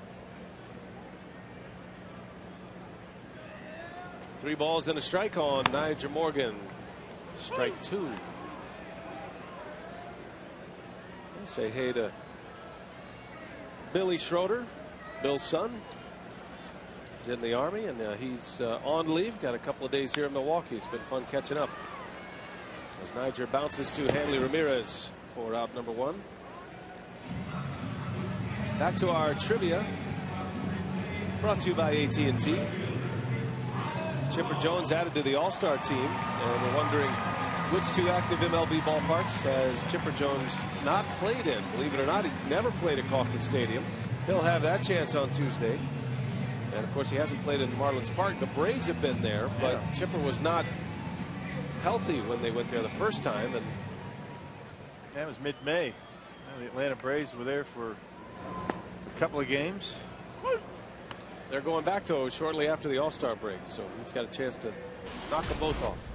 It's amazing that the Braves, in this current system of interleague play, the Braves never played at Kauffman Stadium in Kansas City. Since 1997, interleague play has been incorporated, and Chipper Jones has never been there. 20 years in the league, and then all with the Braves, of course, interleague play. But it's going to change next year, and who knows how the schedule is going to shake out. There will be an interleague series every week of the season, all 26 weeks. Baseball trying to level out the playing field as best they can. It's never going to be perfect if you have interleague play, but to have the Atlanta Braves never have gone to Kansas City in all that time, that's amazing. Braun breaks his bat, but cues one into right field, thinking about 2. He's on his way, and he'll make it. A double for Ryan Braun right off the end of the bat. How about that plate coverage by Ryan Braun? Well, check this replay out. Talk about a guy that can cover the whole plate, in and out, even off the outside corner. Look at that pitch. You kidding me? That pitch was down. That is a good pitcher's pitch, and Ryan Braun able to get a piece of it and hit it down the right field line. That's some kind of a special hitter that can do that. Look at that. All about timing. Even on balance on a pitch like that. Nice to be able to do that, wouldn't it? A milestone double for Braun, his 200th of his career and just his 6th year in the big leagues.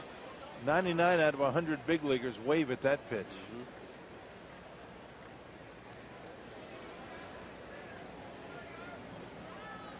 And for those of us that did that regularly, that's what's so amazing about that to me. Right.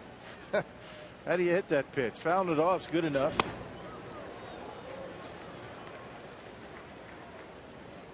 And you figure, Braun and Ramirez stand off the plate a little bit. Braun's further off the plate than Ramirez is, but uses that big bat. He's strong enough to use it.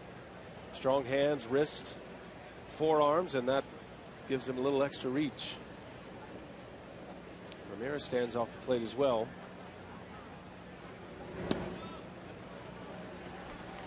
And both of these hitters, Braun and Ramirez, are very good to the opposite field. I mean, they drive the ball to the opposite field. Then you would think that they'd be vulnerable inside if you can cover a pitch that far off the corner. Next time up, you think, all right, he's looking out there. I'm going to bust him in. He'll rope it down the left field line. 2 balls and a strike on Ramirez. Lays off a tough slider. Marlins bullpen is active again. Josh Johnson running up against the end. His next pitch will be number 100. Chad Godin in the Miami bullpen.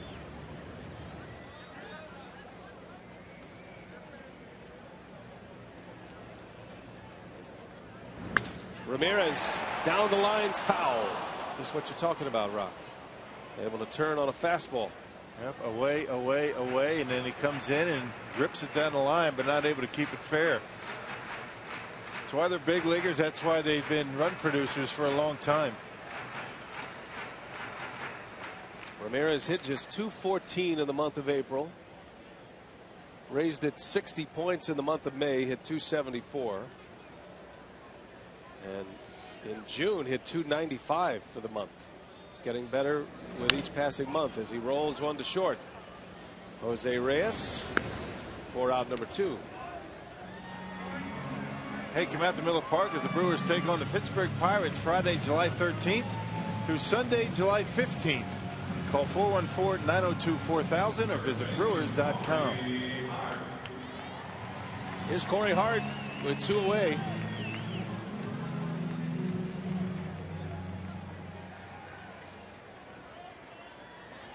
Plenty of shade now this time of day after this 3 o'clock start. It's like the banjo effect, when the game starts, as many fans as possible, they squeeze over on the first base side, and then as the game continues and the shadows creep out over, then it starts to even up, starts to fill out a little bit. You allowed to do that here? I'm not sure. I'm not sure if they do it legally or not. They do it anyway, right? Yeah, they cut them some slack. I don't blame them. And there's a lot of room in the concourses too. That's a great thing about this ballpark. You can still keep an eye on the game, follow the game at the concession stands and the huge concourses. That's the beauty of it.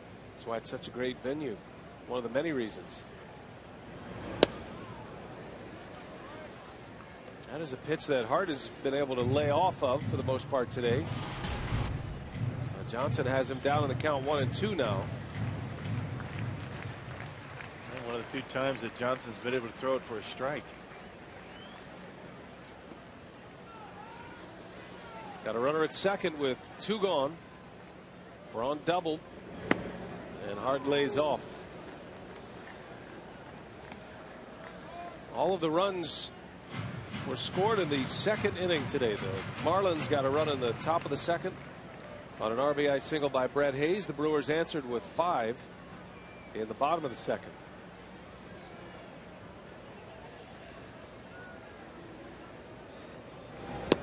Swing and a miss. He got him with that slider. And big Josh Johnson able to get through 5 innings. That was in question when he was rolling through a 42 pitch second.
Marlins, yes indeed, they're hot, both literally and figuratively. Now with trade rumors swirling, starting pitcher Zach Greinke is still performing at a high level. You can read Ryan Kartche's story on Greinke's season so far at FoxSportsWisconsin.com. Triple digits today in Milwaukee. It was 101 when we started the game today. Blue skies up above on the 4th of July. Randy Wolf has handled the heat. He's pitched well through the first 5 innings, giving up just the 1 run on 3 hits. This will be the 3rd time through the batting order now, facing Jose Reyes to start the 6th. And his pitch count is in pretty good shape at 81 pitches.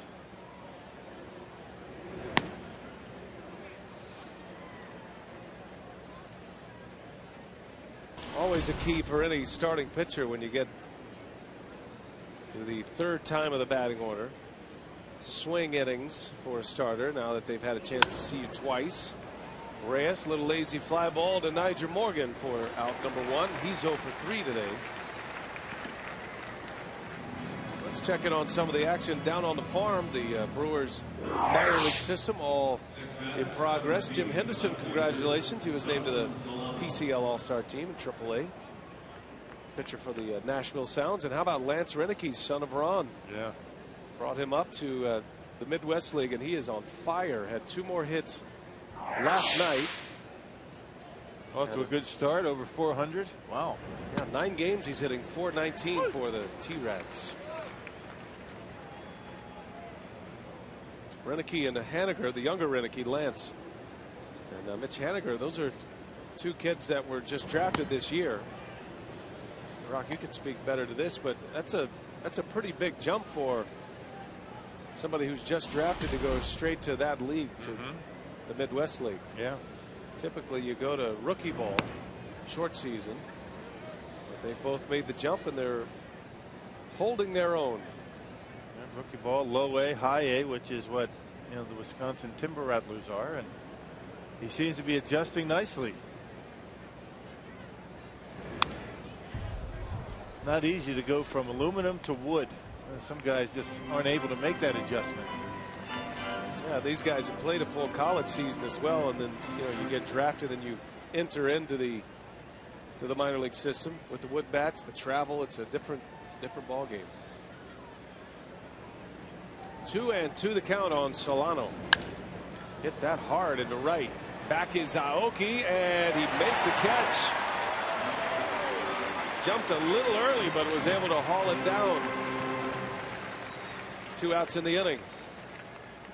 And Randy able to continue to get out early in the count, throwing strikes, and an easy out for Aoki out there in right field, about midway on the warning track. Solano hit that one well, but Aoki able to make the catch.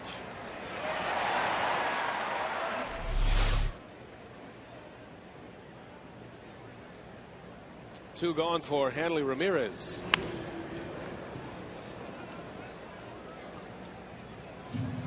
It's obvious what Wolf has been trying to do with Ramirez. It's been obvious from the first at bat. He's trying to pound him inside. Ramirez has that right knee heavily wrapped up. Sore knee that cost him a start yesterday. Back inside, and Ramirez takes a ball. See that brace on his right knee.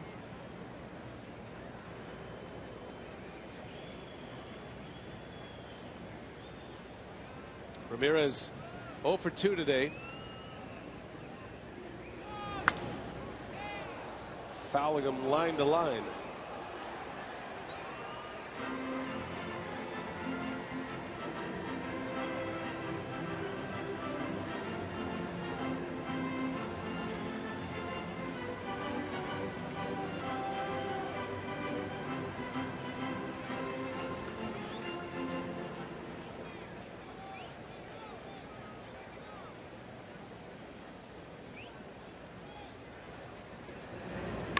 Slow curveball lifted into left field, easy for Braun.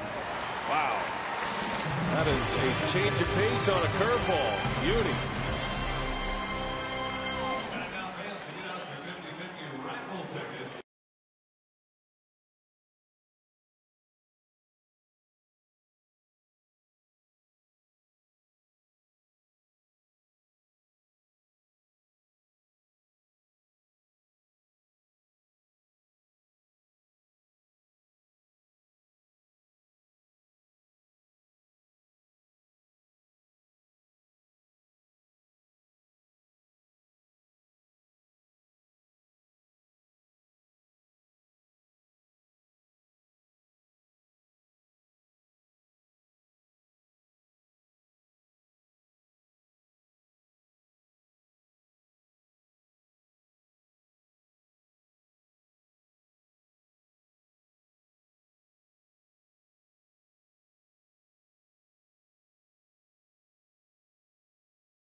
Baseball on Fox Sports Wisconsin is presented by the Wisconsin Lottery, reminding you to please play responsibly.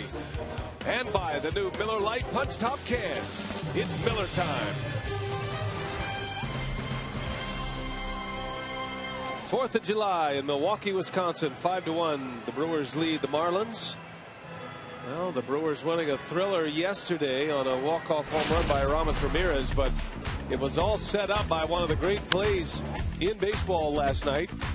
Carlos Gomez, and we did a little math here, Rock. You'll appreciate this. It was exactly 40 yards, his sprint. And you can see where he started, where Gomez starts here, and then where he ends up. Shade a little bit around the right field.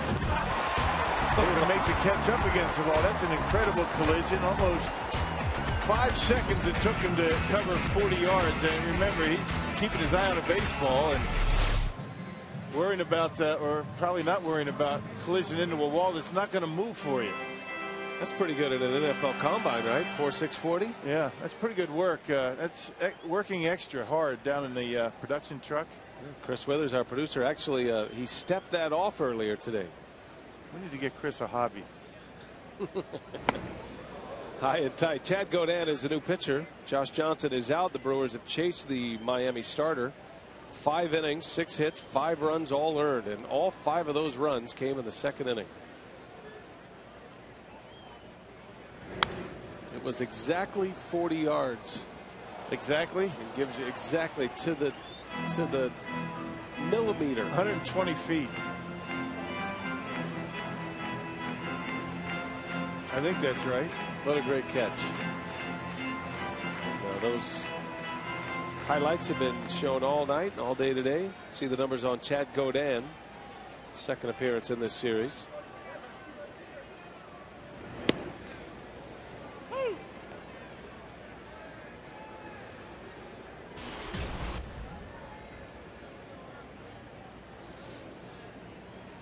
Weeks with 4 hits this series. He's 4 for 8.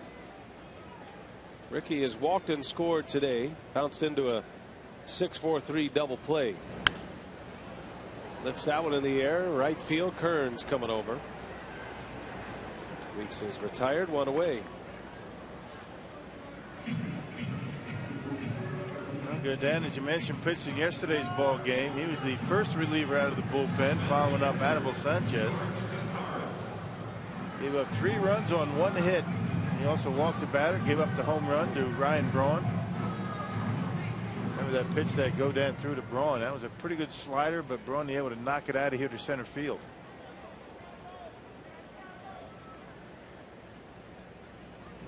George Kottaras with 1 away.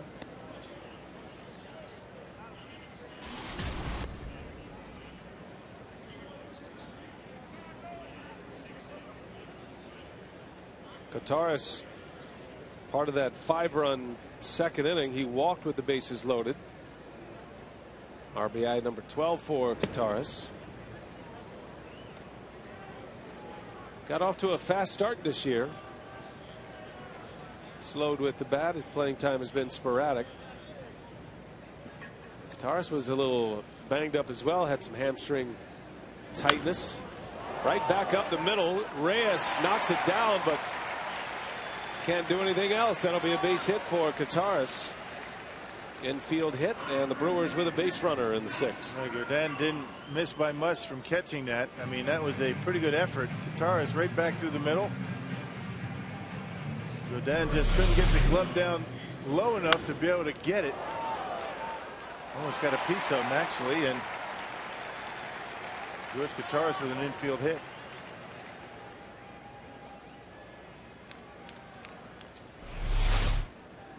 And now Cesar Izturis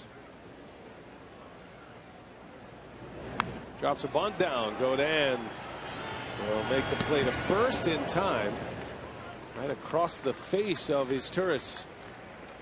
Out number 2. Hey, for Monday home games, fans can purchase Terrace reserve seats for just $8. That's courtesy of Miller High Life. Visit brewers.com/highlife. Offer excludes marquee games. Well, certainly Izturis trying to bunt for a hit there with the pitcher coming up. Now 2 men are out. Randy Wolf with a runner at second, batting for the 3rd time. He has an RBI here today, his 2nd RBI of the season. Drove one in on a fielder's choice.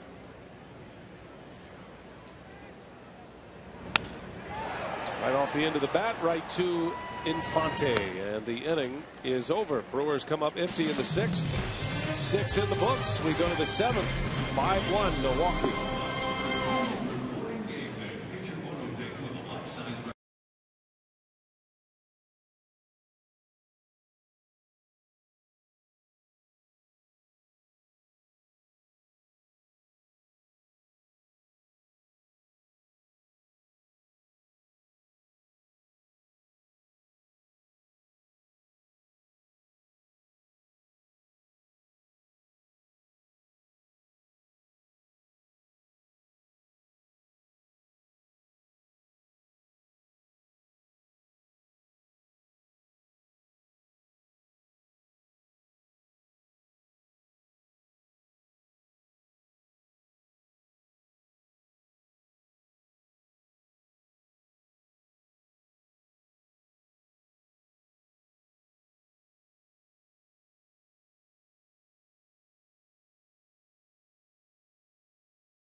game summary. It's courtesy of Toyota. The Brewers stringing together 4 hits, 3 walks, and scoring 5 runs in the second inning against the Marlins ace, Josh Johnson. Marlins had scored in the top of the second inning to take the lead briefly. And then a 5-run second. Randy Wolf has been good. He hasn't given up a run since. And is through 6 innings. He's retired 7 in a row now. Marlins put up a little bit of a threat with 2 on and 1 out in the 4th inning, but a double play got Randy Wolf out of that mess, and he has retired the side in order the last 2 frames. 6 innings, 1 run, 5 strikeouts for Randy Wolf. As we go to the 7th. Wolf's pitch count at 92 right now. And he'll face the middle of the Marlins order. Justin Ruggiano leads off. Hey, well, that's saying it. Ron Renicky, thinking that Randy, he'd love to see 7 innings out of Wolf today, and he's 3 outs away from that. 7, maybe more, if he's able to keep that pitch count in check.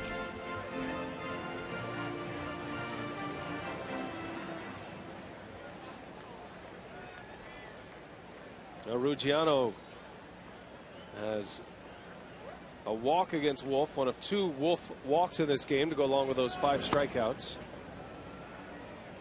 Ruggiano has been one of the Marlins' best hitters. He's hitting .403 since June 1st.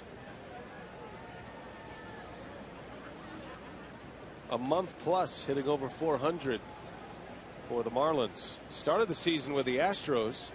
Marlins picked him up in a trade for another minor league player. Ruggiano at the time was in AAA with the Astros. That one's launched deep left field, and Ruggiano for the 3rd consecutive game is homered. And it's 5-2. Well, this guy's on some kind of tear. Yes, he is. 30 years of age, finally getting a legitimate chance to play every day, and he's making the most of it. And none of them wall scrapers. I'll tell you, this guy has some power. And no doubter to left, second deck.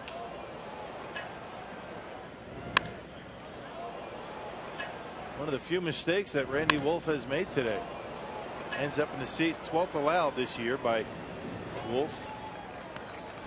And for Ruggiano, his 5th. Now it's Infante, who has 2 hits against Randy Wolf. Wolf has not retired him in this game. 2 singles. 5-2.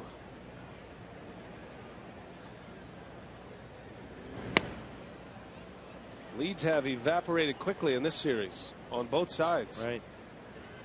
The Marlins have had 2-0 leads in the first 2 games of this series in the 1st inning.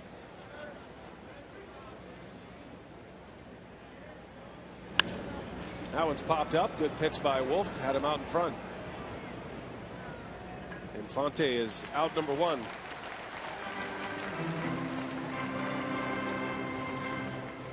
There's some finals in from the big leagues today.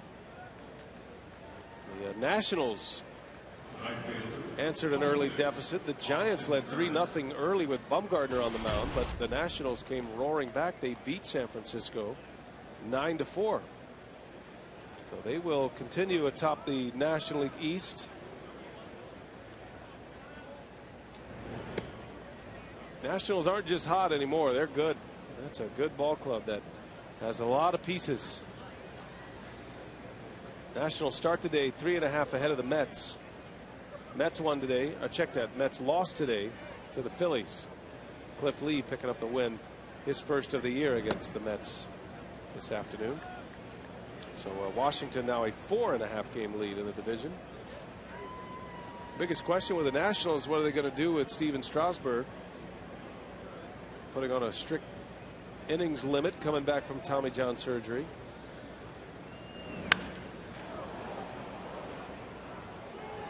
They hate to have to be in that position if you're the Nationals, one of the best. You're going to be in a pennant race, or it looks like it's going to be the case, and you're going to have to minimize his workload, maybe throw him in the bullpen. It's kind of a tough decision to make.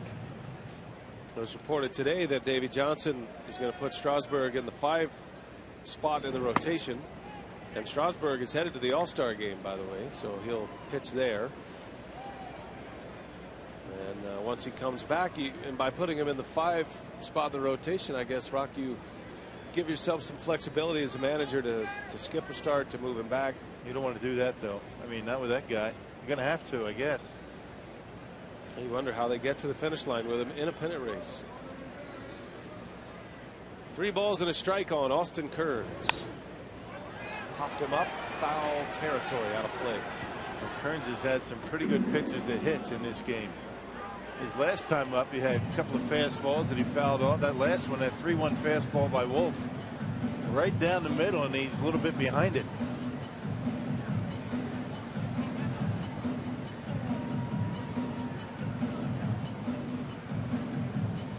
No Giancarlo Stanton in the lineup today. No Logan Morrison in the lineup. Knee injuries for both. So Austin Kearns getting the start at right field. He is 0 for 2. He grounded into that 1-4-3 double play back in the 4th inning. At this point, a big play in this game as Kearns draws the walk.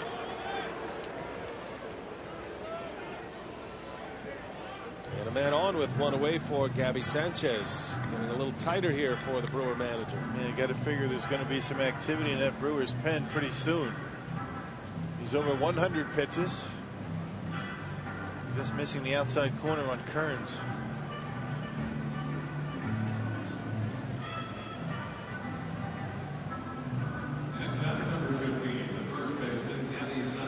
So a big hit. Big hitter right here. Sanchez walked in the 2nd, then he flew out to right in the 5th. Takes a strike. Sanchez, a former All-Star. He was an All-Star last season and hasn't been the same hitter since the All-Star break last year. Lines out into center field, a base hit. And just like that, the Marlins are going to bring the tying run to the plate. Randy hung a curveball. He hasn't done too much of that tonight. Curveball up in the zone. Sanchez able to wait back and bang it into center. Good news for Wolf, though. He's at the bottom of the order. 8 and 9 coming up. Pitcher's spot due up after Hayes. And the bad news is the Marlins have some pretty big firepower on their bench today. I'm not sure if Stanton is available. He's a right-hander. John Buck, the other catcher, a right-handed batter. And then nothing but lefties. Brewers have both Manny Parra and Cameron Lowe getting loose in the bullpen. Check that, Jose Veras.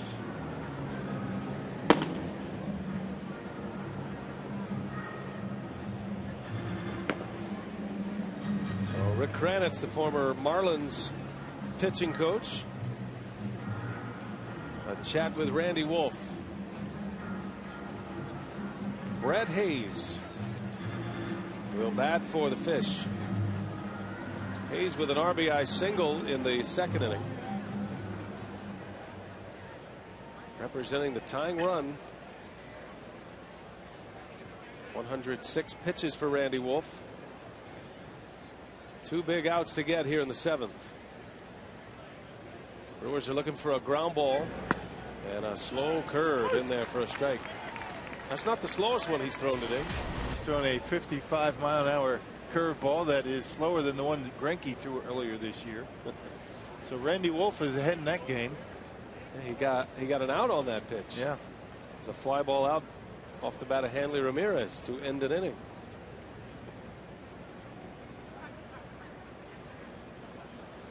Ozzie Guillen sends Logan Morrison into the on-deck circle.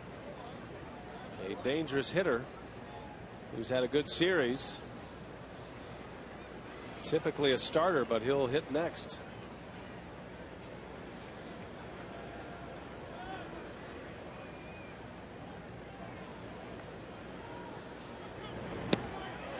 Another curveball. 0-2 the count on Hayes. Well, Back-to-back curveballs. This time Hayes swings at one out of the strike zone. Well, the last time Randy had Hayes 2 strikes, he threw him a high fastball and Hayes swung through it. Looked like Hayes had made up his mind. You could tell by his reaction mid-swing. Another one, and a foul tip into the mid of Kataris. A strikeout for Randy Wolf, a big one. And you wonder if Hayes was thinking along the same lines I was there, looking for high fastball. Wolfie really pulling his string on that curveball. Slow, slower, and slowest. Number 6 for Randy Wolf. Great look at the grip on that curveball. Well, decision time here for Roenicke. Got Logan Morrison coming up. He'll pinch hit. He's one of their top hitters. Morrison has had a good series. That play we showed you, Carlos Gomez running that ball down, crashing into the wall, that was off the bat of Logan Morrison.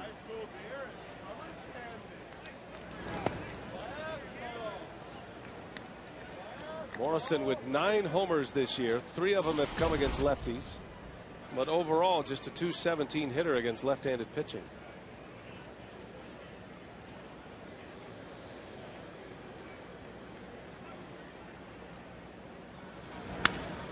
In the air, center field, well hit.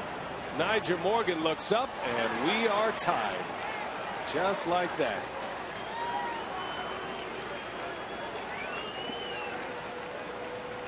It goes in a hurry. Yes, it does. 1 pitch. That's only the 2nd home run allowed by Randy Wolf to a left-handed batter. A cut fastball out over the plate, and Morrison able to wait back long enough and knock it out of here to center field. So another nice lead for the Brewers has evaporated once again here today. Reyes pops this one up. Corey Hart in foul territory to make the catch. Inning over. But the Marlins tie it up. Logan Morrison's 2nd pinch hit home run of the season, all even at 5. In special recognition of the military, USAA now presents the singing of God Bless America. We honor our great nation with God Bless America, led by Martina McBride.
once again, it is 5-5 as the Brewers are going to bat, and this is about the time where we like to interact with you through social media, of course, in our Twitter handles. We've got several to mention, at FS Wisconsin, at Brewers Fan Camp, and of course you can reach me as well at Craig Kashan. And guys, this is about the time where things get a little bit tight.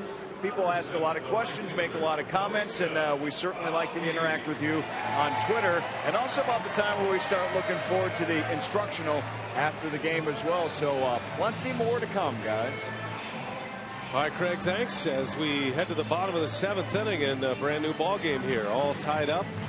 One swing of the bat changes everything for Randy Wolf. Trying to get through 7, and would have looked like a good line, 7 innings, 2 runs, but instead Morrison with a 3-run homer has squared the deal. And now Mike Dunn is on to pitch, hard throwing left-hander. Yeah, he's been up and down 3 different times between AAA New Orleans and Miami. Little half swing by Aoki, a bouncer out to Reyes, who cannot handle it. An excuse-me swing turns into an infield hit for Nori Aoki. And once that ball got by Dunn, that was going to be a tough play for Jose Reyes. Aoki running, even as he's making contact, he's down that line very quickly. The only chance really was Dunn to make that play. That was a do-or-die play for Reyes. He couldn't hold on. Oh, a leadoff base runner allows Ron Renicky to have Nigel Morgan perhaps in a bunting situation here. Morgan really struggles against left-handed pitching, unlike Aoki. What it does, it saves a player on the bench. You can have Morgan drop down the bunt. Don't have to use a pinch hitter.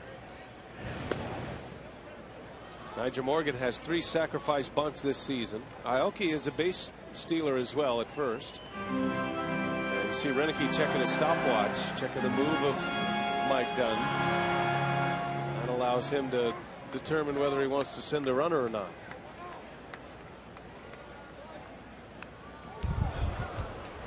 And Brett Hayes, a very good catch and throw guy behind home plate. He's got a good arm, quick release. If you're thinking about a stolen base, it really comes down to whether Aoki can get a jump. Nigel Morgan's got to drop down the bunt. It looked like a bunt for a base hit that time. Aoki is 10 for 13 in stolen base attempts.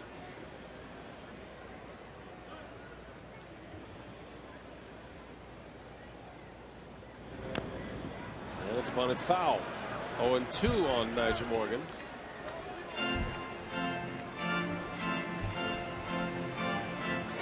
So many times during this drought for Randy Wolf, and he has not won a game since the 30th of April. It has been the bullpen that has given up leads. Today Wolf gives up the 3-run homer, but still a chance at a win if the Brewers offense can score here and hang on. 0-2. He's bunting again, and he gets it down. It's a good one, and Dunn bobbles the throw just in time to get Nigel Morgan. So tip your hat to Morgan with a good bunt with 2 strikes. Not an easy task. Yep, he's able to deaden it nicely and allow Morgan, or should Aoki, get to second base. So the 3 and 4 hitters coming up. Good job by Nigel. Good job of just catching the baseball at the end of the bat. Dunn bobbled it, but had plenty of time to get Morgan at first base.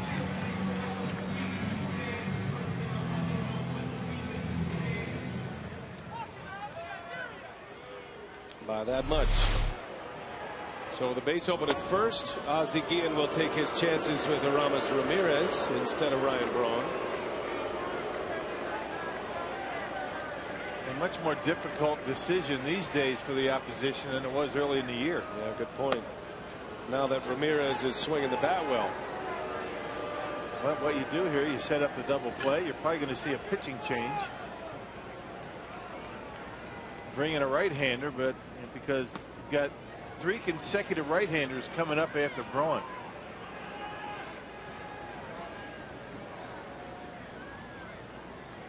You saw Ozzie Guillen going through the stats, going through the matchups, going through the double play scenario. That's the 6th intentional walk of the season to Ryan Braun. He's aboard for the 2nd time. Now Guillen will let it ride with Dunn against Aramis Ramirez. Yeah. No pitching change.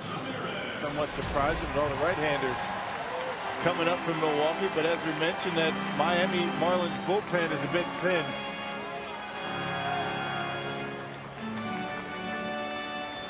You know what Ozzie Guillen is thinking, that Ramirez has bounced into more double plays than any other hitter on the Brewers roster. 8 of them this year. That's the other side of the ledger. But Ramirez with 10 homers, 49 runs batted in, is 1 for 3 today, and hit a walk-off home run yesterday against the Fish. 2 on, 1 out. A strike outside corner.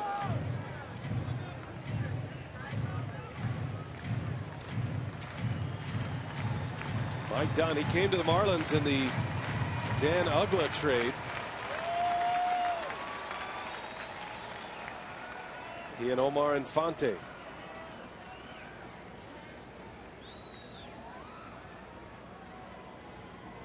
Ramirez back up the middle, a base hit. And here comes Aoki. The throw cut off, and the Brewers take the lead. Ramirez does it again.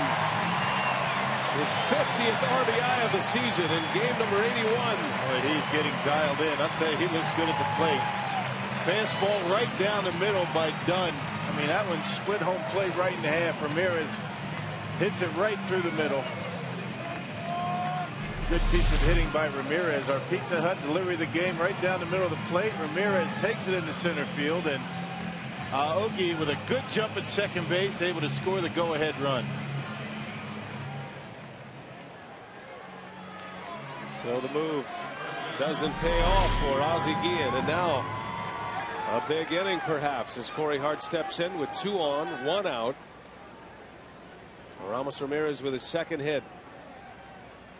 That's why it was somewhat surprising that Ozzie Guillen didn't have a right-hander getting ready and come into the game. Nothing but right-handers coming up from Milwaukee.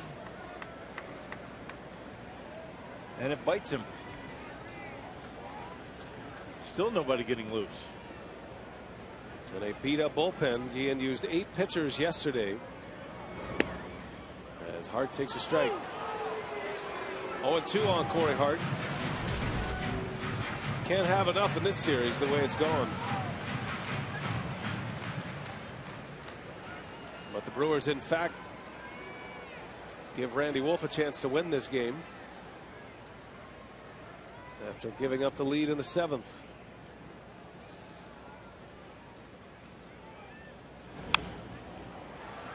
That has to be a psychological blow for the opposition. You fight your way back, score 4 runs in the 7th inning, and you tie the game, only to have it handed right back. That's the way the entire series is going. If a 7-run lead's not safe enough, 4-run lead's nothing. Braun at second, Ramirez at first. And Hart back to the box. Throw to second for 1. And a double play to end the inning.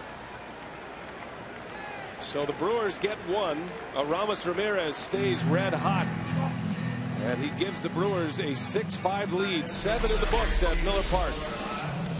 To the late innings we go. And the Brewers up a run.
Head to the 8th inning. 6-5 is our score. Nori Aoki starts the inning with a little excuse me single, comes all the way around to score.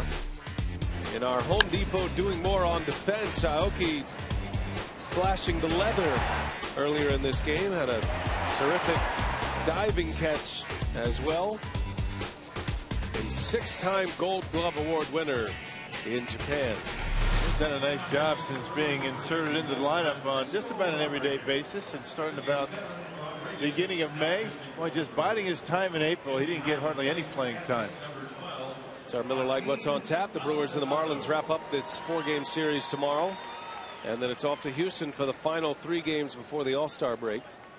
A couple of changes here for the Brewers. They changed their battery, as a matter of fact. K-Rod back on the horse after a rough day at the office yesterday, and Martin Maldonado will come in to do the catching now. Randy Wolf goes 7 innings, 5 earned runs, but in line for a victory, which would be his first since April 30th. Donovan Solano leads off, takes strike 1 from K-Rod. I thought you made a good point earlier, Rock, about the relievers, and as bad as the day was yesterday, the great thing about this game is on most days you get to do it all over again the very next day and can erase some memories, and you have to have a short memory when you pitch in the bullpen, and these guys are chomping at the bit to get out there and erase some of those memories from yesterday. And you can't rest on your laurels. You have one good game and you're right back at it again, and the pressure is just the same, and the result could be much different. Talking to Ron Renicky before the game, asked him about his bullpen. Said it same setup. We have no options. We're not changing roles. We don't have anywhere to go from here. The pitchers that are in these spots just have to be better. They've been terrific. We saw last year the amazing streak the Brewers were on, especially getting into the late innings.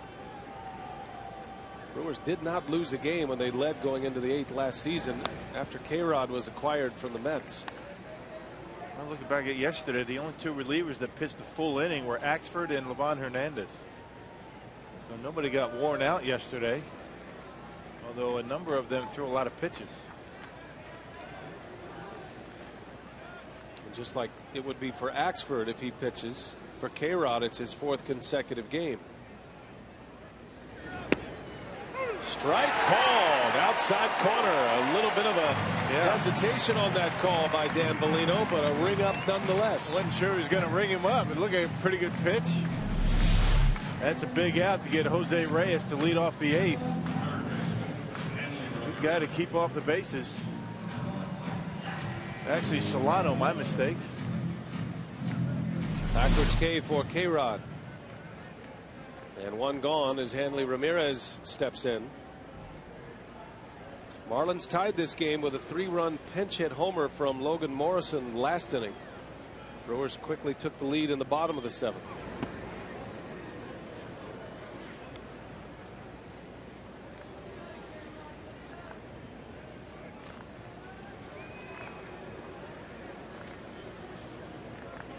Hanley Ramirez is 0 for 3.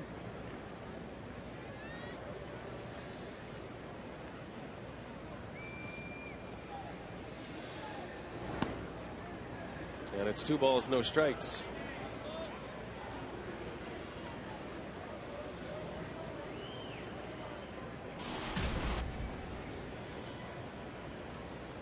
Ever since Frankie Rodriguez got an at-bat last year and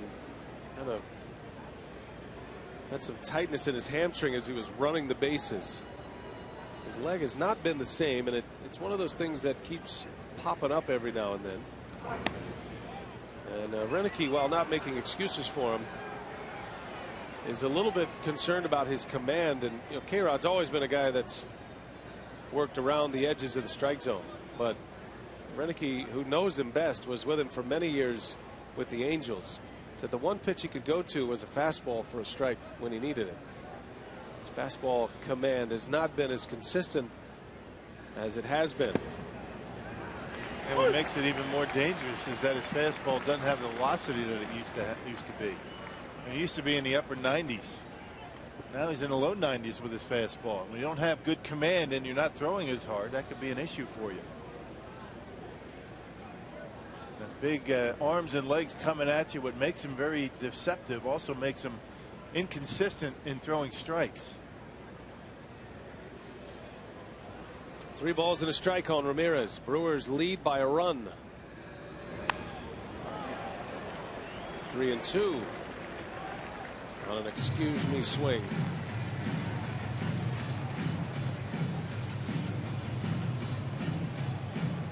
K-Rod is considered one of the all-time great closers, and he still has the major league record for saves in a single season.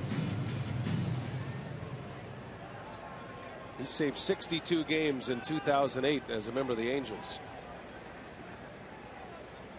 and is just 8 saves shy of 300 for his career, although the save opportunities are few and far between here for the Brewers.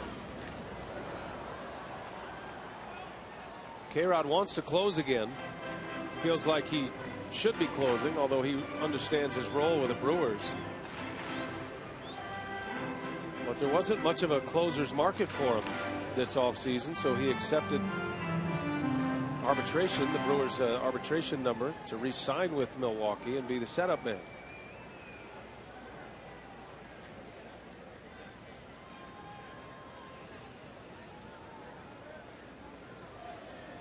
The 7th pitch of the at-bat. 3-2 the count on Ramirez. Lost him. And the tying run is aboard. A 1-out walk.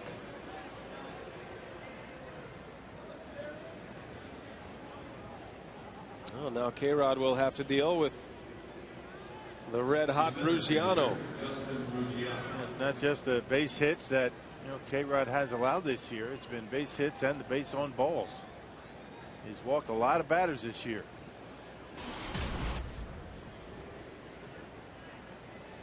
Ruggiano homered to start last inning, part of a 4-run 7th.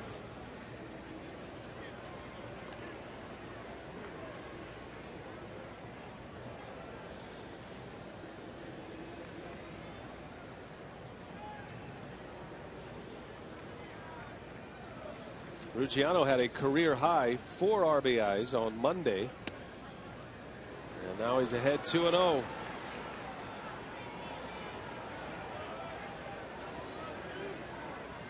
That home run for Ruggiano extended his hitting streak to 7 consecutive, and is now homered in 3 consecutive games for the first time in his career.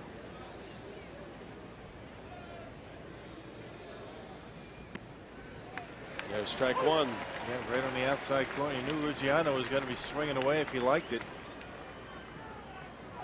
Able to catch one right on the outside corner. Don't make a mistake inside to this guy.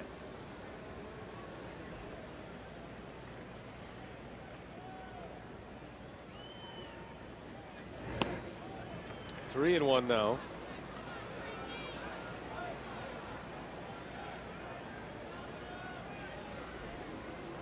Ruggiano led the National League in hitting in the month of June, hit 400. Omar Infante will hit next. Brewers look for a ground ball to turn it. And there it is. Can they turn it? Izturis to Weeks, to Hart in time. A double play. 6-4-3. Just what K-Rod ordered up. Inning over. The Marlins come up empty.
Brewers as we go to the bottom of the 8th inning. And so far, for the second consecutive game, the guy picking up the big RBI, we talked about him right at the top of the broadcast, Aramis Ramirez. And Davey, I want you to take a look at this, the AT&T reverse play, because Ramirez came up big in the bottom of the 7th. Boy, he certainly did. You know, this guy, I tell you what, this is why the Brewers acquired this young man, because he's a run producer. Now they're seeing, you know, the fruits of the labor of acquiring this guy.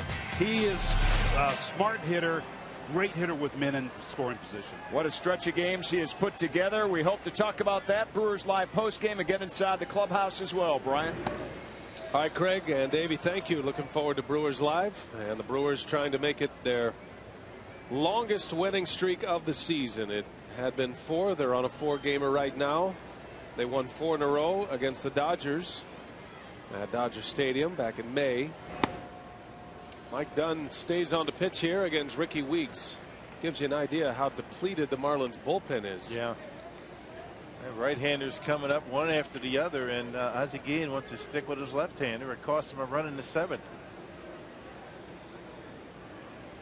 Weeks will be followed by Maldonado. And then he's Turris. K-Rod with a nice pitch away from Ruggiano, able to get the double play. The double play has been a big part of the Brewers defense over the last month. Up amongst league leaders in turning double plays. That's kind of a good news, bad news stat, isn't it? But it's a good news stat when you can get out of an inning late in the game with a 1-run lead. It's always good.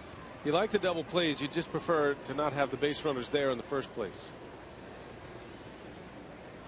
But that was a big one turned by the Brewers, and K-Rod working a scoreless 8th, pitching in his 4th consecutive game. I remember when K-Rod was traded to the Brewers, I was in New York shortly thereafter talking to Terry Collins, the manager of the Mets, and I asked him, you know, how many games in a row did you feel good about K-Rod in consecutive days? He said 4, maybe 5, if his workload was short, and he's right on the edge of it now. Yeah. That's 4 in a row for him. But as Ron Renicky says, you know, Frankie Rodriguez is a guy who will always say, I want the ball. You've hired me to pitch in a particular inning to be this kind of pitcher, and I'll pitch in that inning if you need me. Yeah, you got to love that. And sometimes a manager has to protect the player from himself, and I would doubt that he would be available tomorrow. But you never know. 3-2 to Ricky Weeks. Just did hang in there. It's a little bit different for John Axford. I don't even think Renicky even talks to K-Rod, or he doesn't even ask him if he can pitch or not. He's seen him for so long.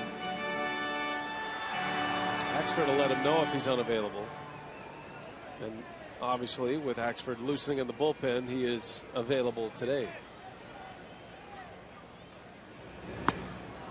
Got him. Weeks strikes out. So that double play is in our Marshfield Clinic shining moment. They got a pitch out away from Ruggiano, tried to pull it, and a very easy 6-4 to 3 double play to end the 8th. Marshfield Clinic shining moment.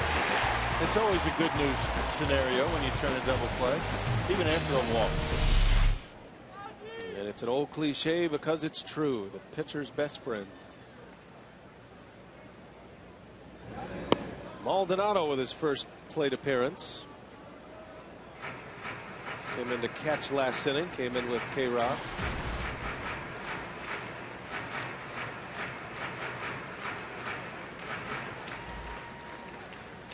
Maldonado with 5 home runs. 2 of those have come in the 7th inning or later. He's had some big hits for the Brewers. Takes a strike. 0-2. Mike Dunn has zeroed it in now with his fastball and his breaking ball. Yep, slider then curveball to get ahead of Maldonado. And he's got a 96-mile-per-hour fastball to go with it.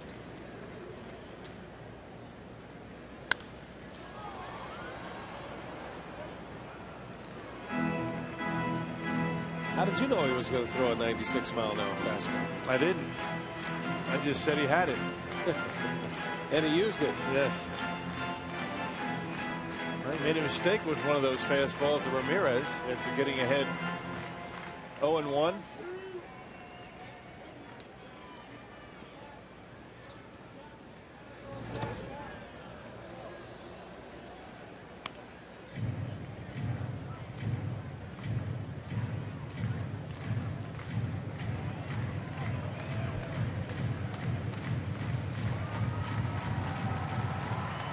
Ozzie Guillen took a gamble back in the 7th inning. He walked Ryan Braun intentionally to face Ramirez, and Ramirez made him pay. Delivered an RBI single to give the Brewers the current lead.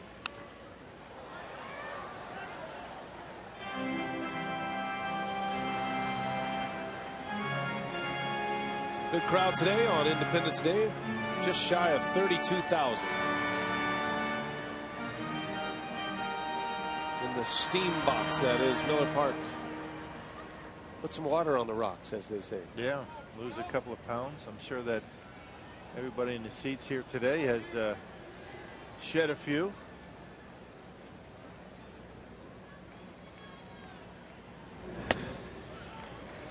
Two and two on Maldonado.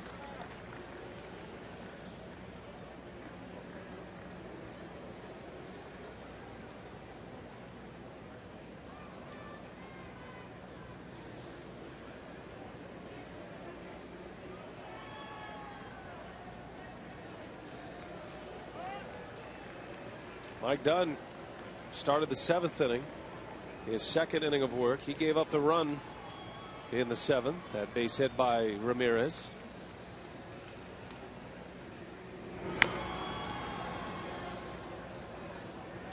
Maldonado hanging tough.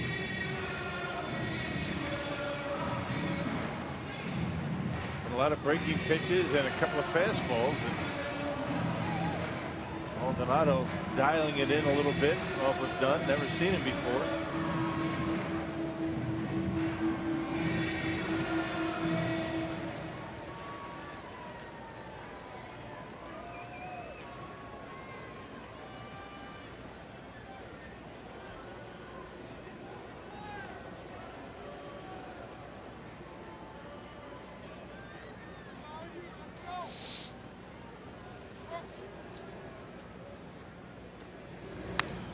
Another foul ball. So he'll see at least 9.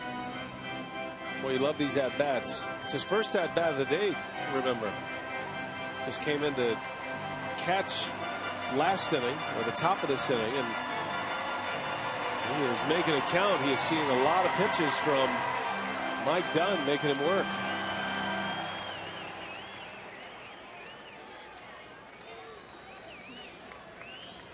Maldonado promoted on the 29th of May for the injured Jonathan Lucroy.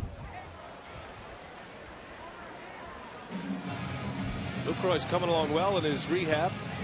Saw Jonathan yesterday. He's hoping to be back shortly after the All-Star break. Saw Luke in a clubhouse today without the splint on, without the cast, the removable cast. A broken right hand for Lucroy.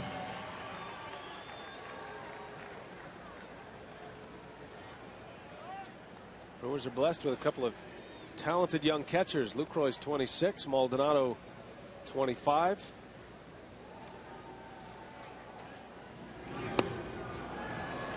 Three balls, 2 strikes.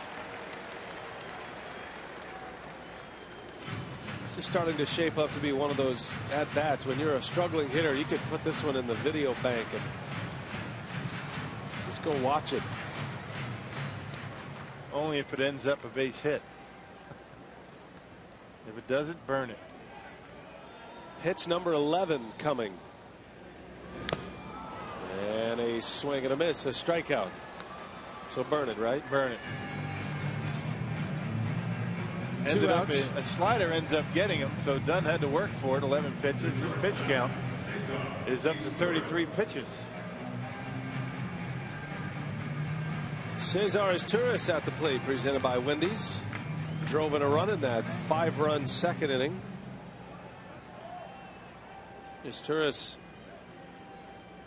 drove in the 2nd run, gave the Brewers the lead in that 2nd inning. Two crooked ones up there. Got a 5-run second for the Brewers. The Marlins answered with a 4-run 7th. And then Ramirez put him ahead with an RBI in the bottom of the 7th. 6-5 Milwaukee as Izturis is down in the count 0-2.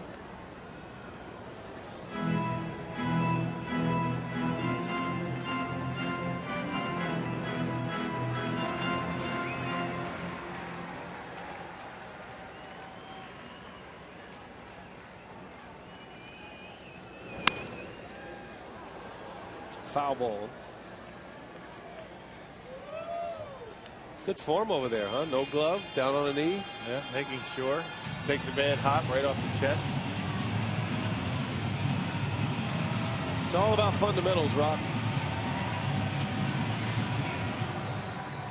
As long as you have time to get up and make a throw, you're all right. Get on the knee. Well done.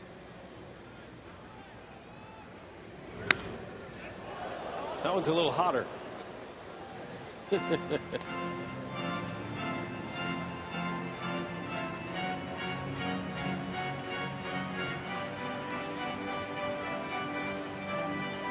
Now you see why they wear those helmets. I imagine it's a bit steamy in that helmet today. Ooh.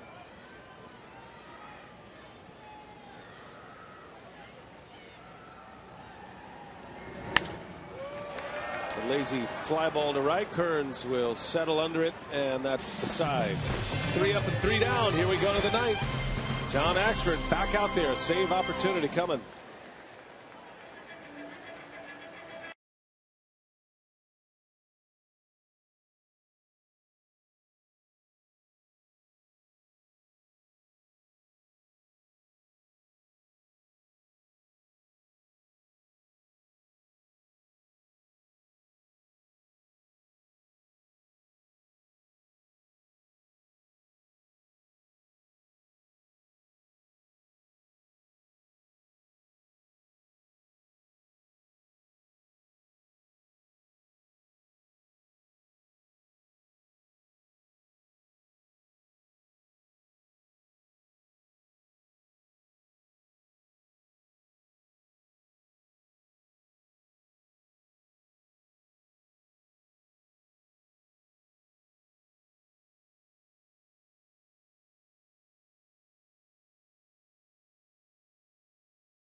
To the 9th we go, and the Brewers trying to win their 5th consecutive game. 6-5 is the lead.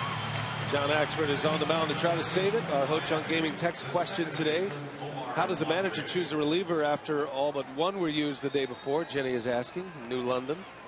You're trying to find a guy that hasn't been overworked, and certainly a guy that can give you multiple innings, just like Ozzie Guillen had and Mike Dunn today. And you just hope that your starting pitcher is going to be able to pitch deep into the ball game. Randy Wolf able to do that. Josh Johnson not so much. Johnson went 5, gave up 5 earned runs. Randy Wolf went 7 with 5 earned runs. Wolf has a chance to win. Axford 3 outs away from sending the Brewers to their 5th consecutive win. He'll face Omar Infante, Austin Kearns, and Gabby Sanchez, the 3 scheduled hitters. Infante with 2 hits, both against Wolf, 2 for 3.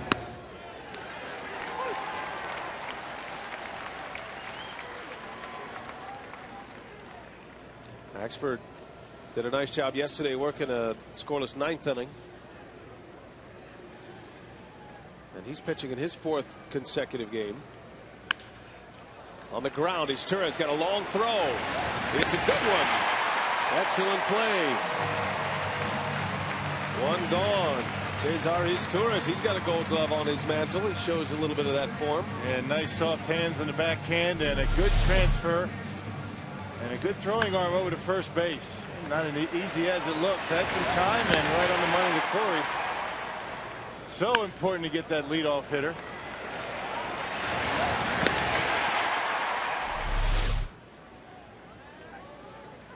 One gone. And here is Austin Kearns. A breaking ball for a strike. A curveball from Axford.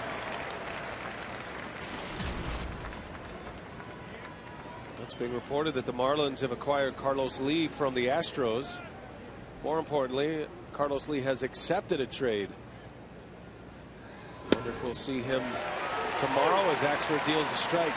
We wonder where this Marlins club is headed offensively. I figure Carlos Lee to play first base.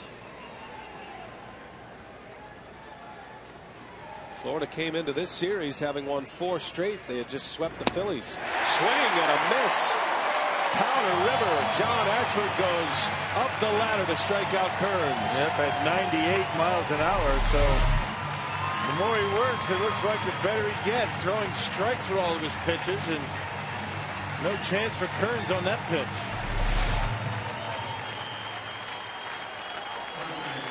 Columbia St. Mary save tracker at 14 for Axford. An out away from number 15 as they come to their feet at Miller Park. Gabby Sanchez. It has been Sanchez's lack of success that resulted in a trade with the Astros and Carlos Lee.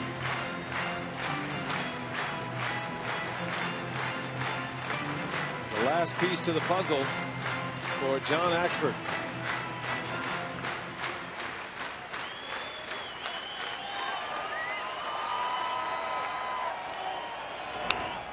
He just put a couple right by him. 0-2 the count. Another one at 98. Sanchez waiting for it. He got it, but too much behind it. Not able to get the bat head out. Now curveball in the dirt. Let's get out of here.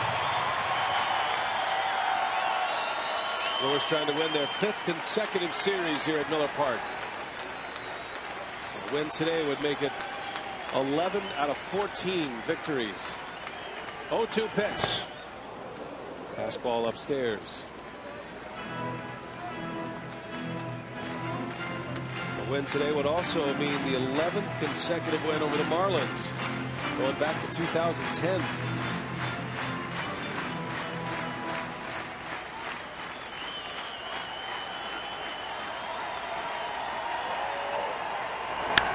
Driven to right. That's trouble. Aoki's back, and we are tied. Man, oh man. The Marlins down to their last strike. Tie it up. Gabby Sanchez with his 3rd homer. All even at 6, and we play on here at Miller Park. And nothing easy for the Milwaukee Brewers lately. Boy, a 1-2 pitch. Gabby Sanchez had some pretty good cuts on some fastballs, and he drives one out of here to the opposite field. Boy, oh boy. Put one in his wheelhouse. He got it down in the strike zone. You get that pitch up a little bit, and he's going to swing at it and miss. Now Axford has to get it to the bottom of this inning, still tied up as he faces Brett Hayes. Looking ahead to the Brewers' 9th inning. The pitcher spot due up first, and then the top of the order.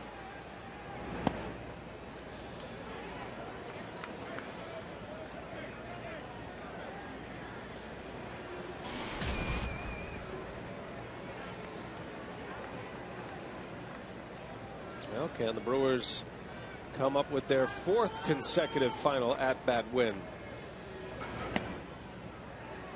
3 balls, no strikes.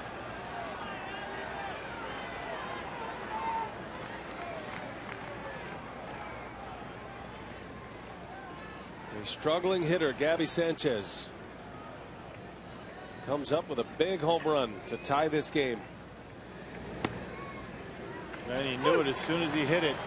That ball was hit well to right field. With that big fastball down in the strike zone around mid-thigh. Much easier to get to than the pitch that he struck Austin Kearns out. That pitch up around the letters.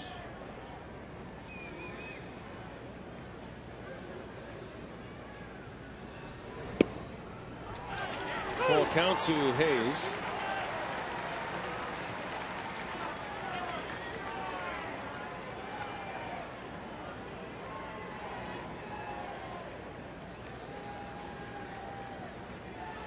Brewers had a 5-1 lead at one point. Let it get away. Led 6-5. Down to the Marlins' last strike as Axford strikes out Hayes to end the inning. But damage done. Gabby Sanchez with a game-tying homer. We go to the bottom of the ninth.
There's a difference between an ending and a finish. Endings are imposed and inflicted.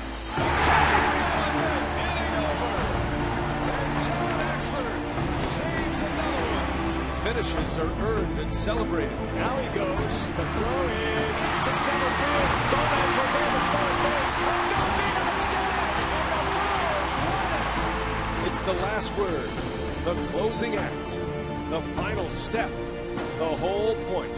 We don't remember the start. We never forget the finish. Ramirez, center field. Cousins on the track. It's gone.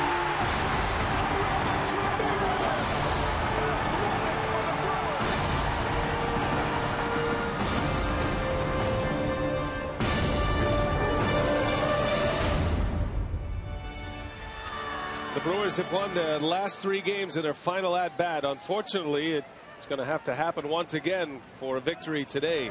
6-6. Gabby Sanchez ties it with 2 outs and 2 strikes in the 9th inning. A blown save for John Axford. And here's Cody Ransom to lead off. Wade LeBlanc is the pitcher. Back-to-back left-handers for Ozzie Guillen after Mike Dunn goes 2 innings. Well, LeBlanc was a starting pitcher down in the minor leagues. Got recalled on July 1st. His only appearance was yesterday against Milwaukee as John Buck takes over behind home plate. Ransom pinch hitting for Axford. And then you go back to the top of the order with Nori Aoki. And then Nyjer Morgan scheduled to hit. There has to be a base runner to get Ryan Braun to the plate as Ransom strikes out. How often can the Brewers keep going to the well here? And another victory loss for Randy Wolf. They just keep piling up, don't they? 1 strike away for John Axford, gives up the home run. You got to tip your hat to Gabby Sanchez, though. Took a big fastball out of here to the opposite field. Well, until Ramos Ramirez's home run yesterday, Aoki had the only walk-off homer as he lifts this one in the air to shallow left. Back is Reyes. The shortstop wants it. And 2 quick outs for Wade LeBlanc.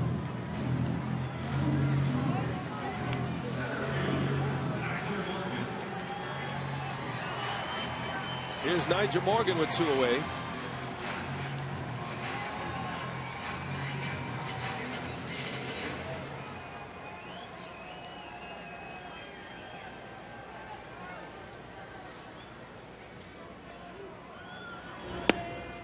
Makes you wonder about the health of Carlos Gomez today. The fact that Renicky allows Morgan to stay in the game. There's been a couple of opportunities to pinch hit for him, although it was said that Gomez was okay.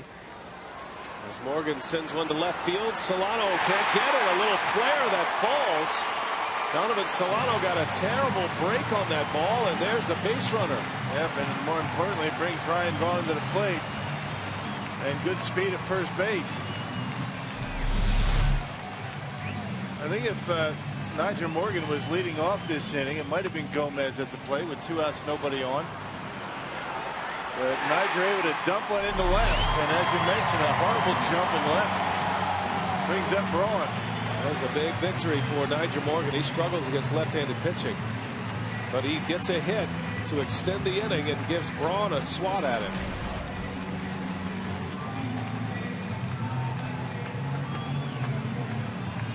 Braun's been so good in clutch situations his entire career. Game on the line, 6-6, 2 outs, bottom of the 9th.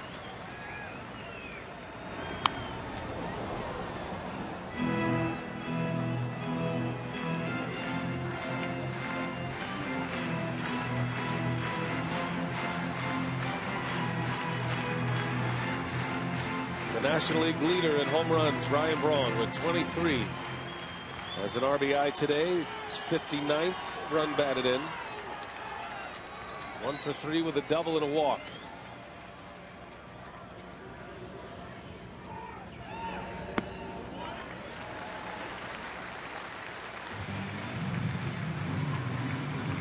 Start him up with a couple of changeups is Wade LeBlanc.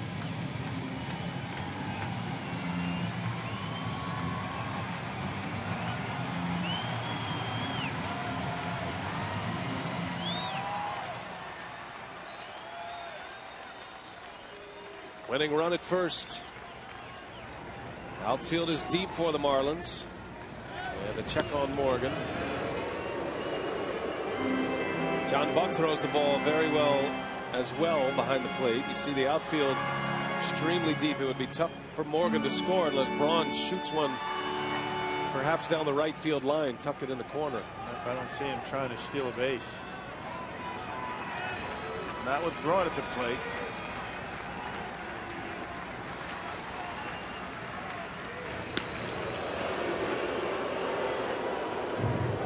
Always more difficult to get a jump on a left-handed pitcher.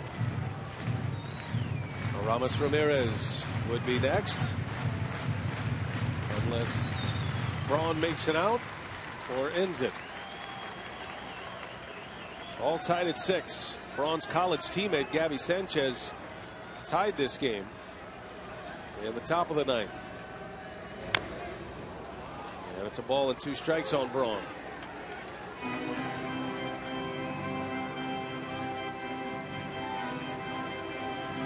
Braun played his college ball at Miami.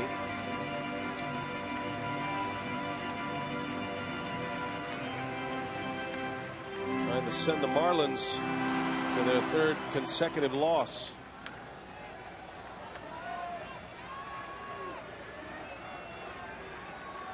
A ball and 2 strikes. 2 outs, bottom of the 9th. And the count goes even, 2-2.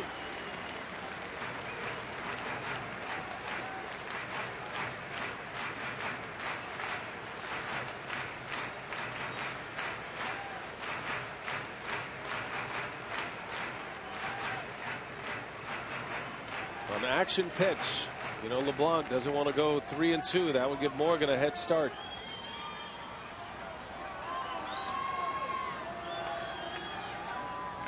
See what he has in mind. Check on Morgan at first. He's been throwing change-ups and cut fastballs for strikes to Ryan Braun in his at bat. He just wasted a fastball down in the strike zone. See what he gives him.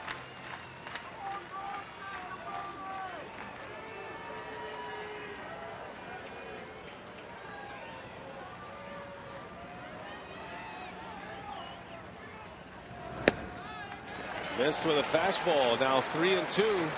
He didn't want to do that.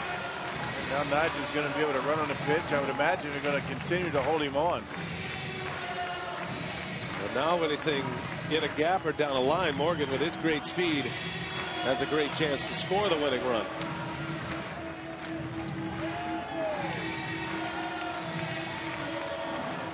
Full count to Braun with a game on the line here. And just don't get picked off. Make sure he goes home.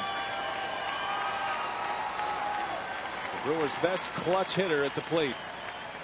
And a 3-2, ball 4. Braun content to let it fall in the hands of Aramis Ramirez. Well, he's not going to throw him strikes. Don't chase. Well, he started him up with a couple of change-ups, and Wade LeBlanc got to the count 1-1 count. That change-up missing off the corner, then a cutter. Ryan fouls it off. And then 3 fastballs out of the strike zone. This one off the outside corner. And on a 3-2 pitch, mixing even further off. A base on balls bring the winning run to second base.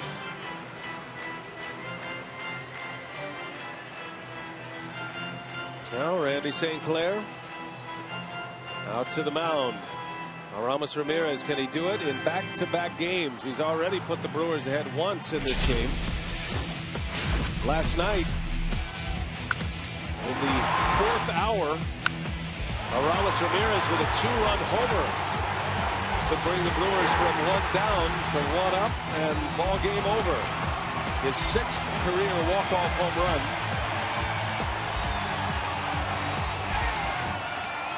Back up in a big spot. Well, now the outfield has to come in a little bit to be able to make a play on Nyjer Morgan at second base. Opening up some gaps for Ramirez. Does Ramirez have one more in him? 2 hits today. And I'll ask if he went. Yes, he did, says the base umpire. And we'll take a look. It's close. Cut fastball down and in, and looks like Ramirez went.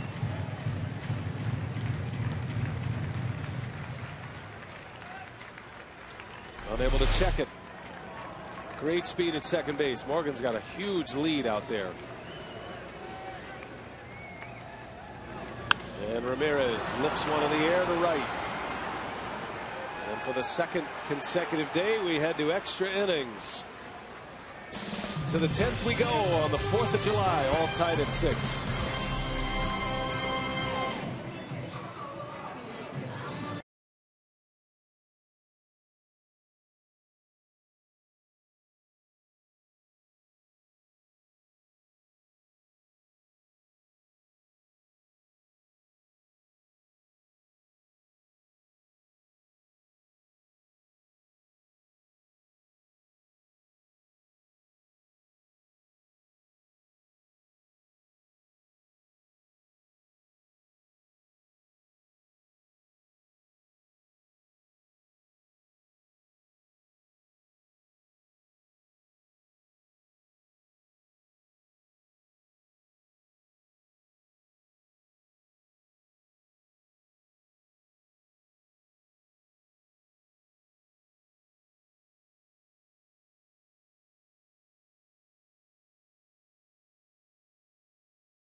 All season long, Jack Link's Beef Jerky, feed your wild side.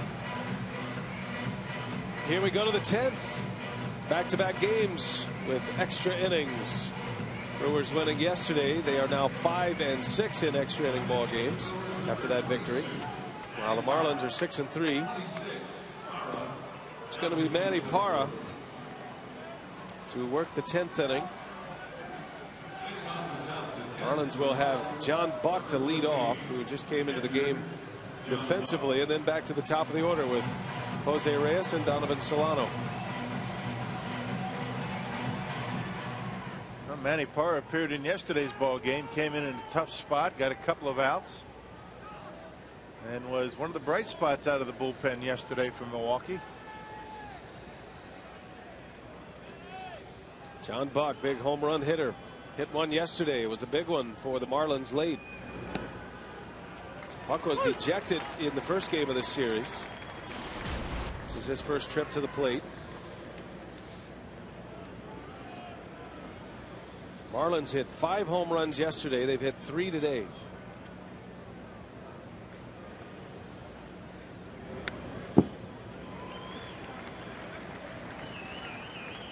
Gabby Sanchez 2-out 2-strike home run has tied this one up. Yep, on a 1-2 pitch.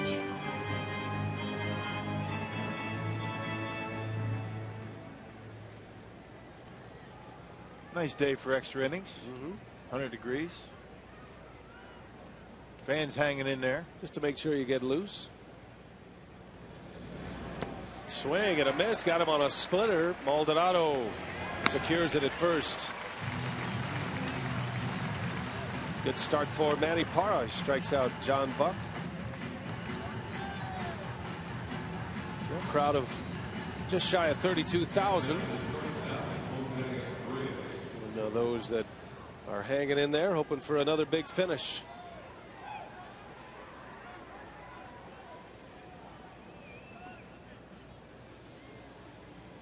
Brewers won on Carlos Gomez's mad dash on Sunday in their final at bat, winning the series over the Diamondbacks. There was a squeeze bunt in the bottom of the 8th inning on Monday by Nori Aoki, and then Ramirez with the walk-off homer yesterday. Jose Reyes with one away. Reyes thought he had hit a game-winning homer in the 10th yesterday from the left side. Chops that one out to Ricky Weeks. 2 outs.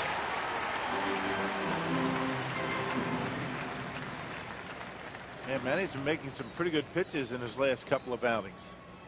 Came in a tough spot, a couple of men on yesterday, got a couple of outs, and has been able to keep the ball down here today. Always important, as we talk about when Manny's in the game, get ahead with the fastball and then go to the split. Donovan Solano with 2 away. 0 for 4 today. Hits that one hard into the gap left center field. That will bounce off the base of the wall, and Solano races to second with a 2-out double.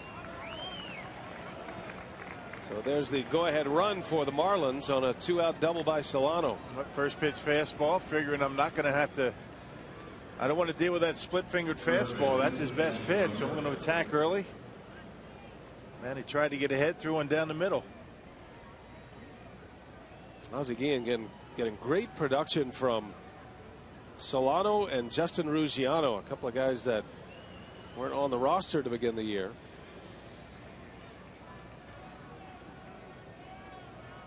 Ruggiano is due to hit next. Parra faces Hanley Ramirez, the former batting champion. And you wonder where Carlos Lee's going to fit in here. Now that's been the report that the Marlins have made a trade to acquire Carlos Lee. A couple of minor leaguers. That's what you would expect that the Astros would be looking for, some young players.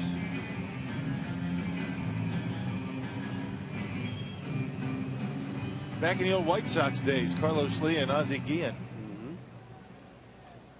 Yeah, good connection. You remember Carlos Lee vetoed a trade to the Dodgers, but apparently headed to Miami.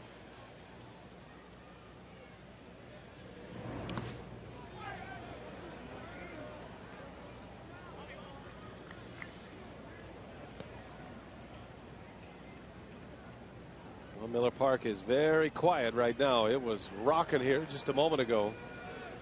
Marlins down to their last strike. Axford on the mound. Looked like a great way to finish a ball game on the 4th of July, but Gabby Sanchez hits one out to tie it. And now the Marlins threatening to take the lead here in the 10th inning. 2-0 on Ramirez. And you got first base open, so you might want to be a little careful with Ramirez. And then you figure Manny's going to go the fastball down in the count 2-0. And you know Ramirez is going to be looking for it. The only problem is you got Ruggiano on deck.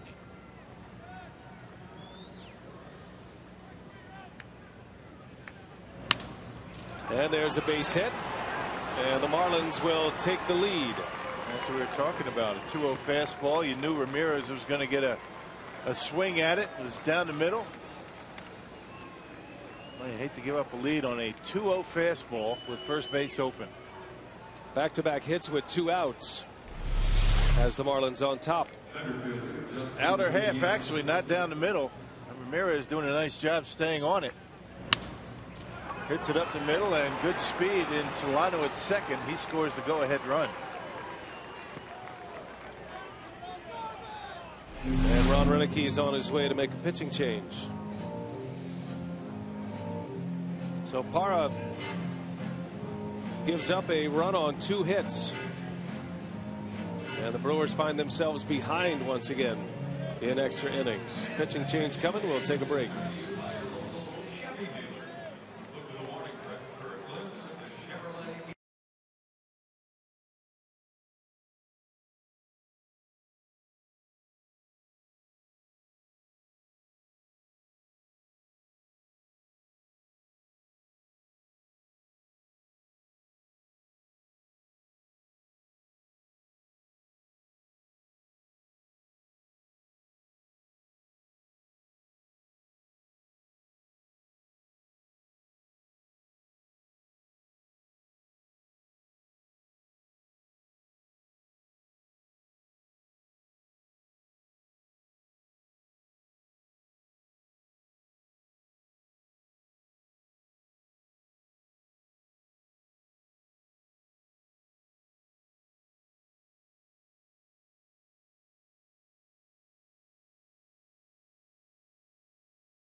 Inning.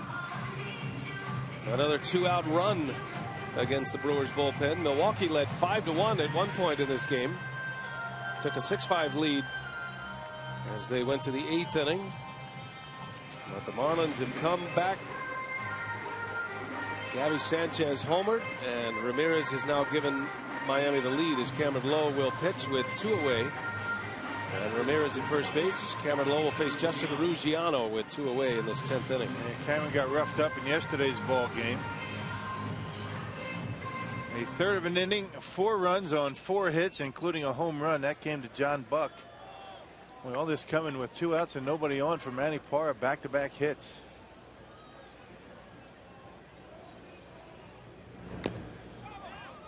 A foul ball off the bat of Ruggiano. The Marlins have scored their last 5 runs with 2 outs. That 3-run homer by Logan Morrison in the 7th, which tied the game. The home run by Sanchez in the 9th, and now the Ramirez single. 0-2 for the Brewers in the bottom of the 10th. Corey Hart leads off, then Weeks, then Maldonado. And it's going to take at this point. 1 to tie, 2 to win it, just like yesterday.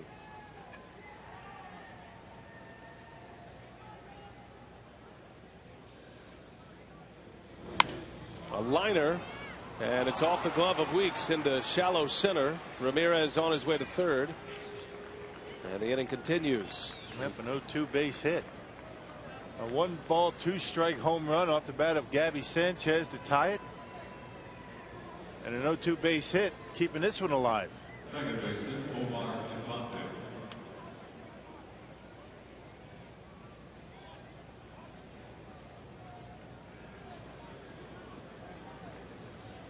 Ozzie took the sleeves off. It looks like Justin Ruggiano is shaken up at first base.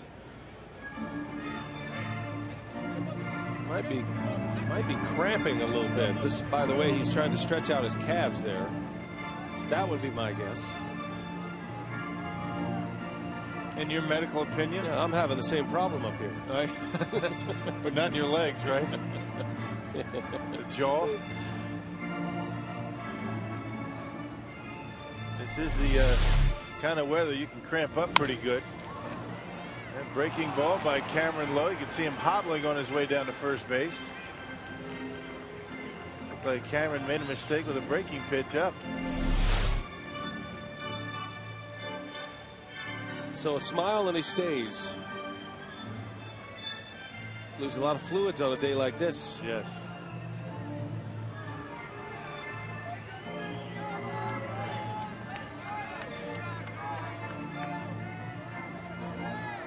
All right, so back at it we go. 3 consecutive hits with 2 outs in this inning.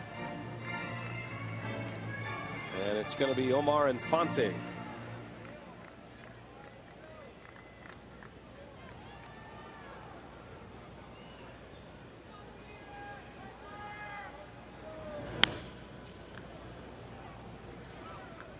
Infante has a couple of hits. He's 2 for 4. Well, the Brewers can't afford to go down anymore. 1 is tough enough.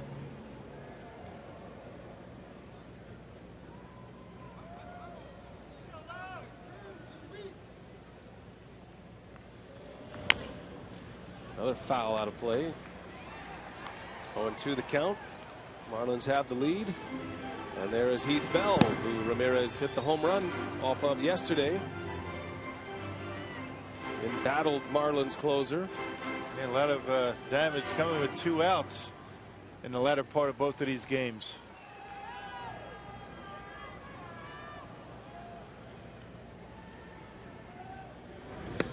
Swing and a miss. Lowe strikes out Infante. And the inning is over. But the Marlins have taken the lead. The Brewers have another one in them. We head to the bottom of the 10th.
Will go to third base. Here's the throw. And he's in there. The ball gets by. It goes into the stands. And Gomez is going to score. And the Brewers win it. filled in for Miami, and a bunt. It's a safety squeeze. Weeks scores, and the Brewers take the lead. Ramirez, center field. Cousins on the track at the wall. It's gone. Aramis Ramirez has won it for the Brewers.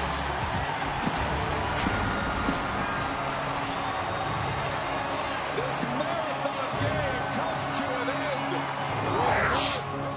Back to the well. Do the Brewers have another one in them here today? Down a run as we play in the bottom of the 10th inning. After the Marlins tied it in the 9th, they were down to their last strike when Gabby Sanchez went deep. Heath Bell back on the horse for the Marlins. Has 5 blown saves this year. He's had a very rough season with an ERA over 6. Got some changes here. Scott Cousins is in center field, moving Ruggiano over to left. Scott Cousins will anchor it in center field. And we wonder if Ruggiano is running at all with the cramps in the calves. It's Corey Hart lifts one in the air to right field. Back is Kearns to make the play. That was close. Yes, it was. Well, you figure, you just imagine what was going through the mind of Heath Bell after giving up a home run to center field to Ramirez yesterday. Right back at it. First pitch almost leaves the ballpark. So 1 gone. Here's Ricky Weeks now.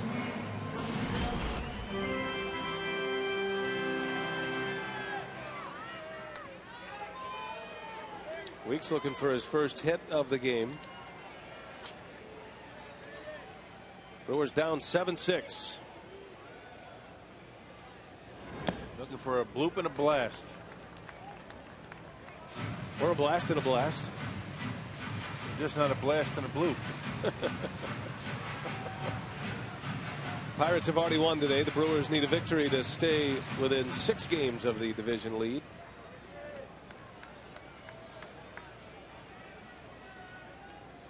Let a lead get away again today.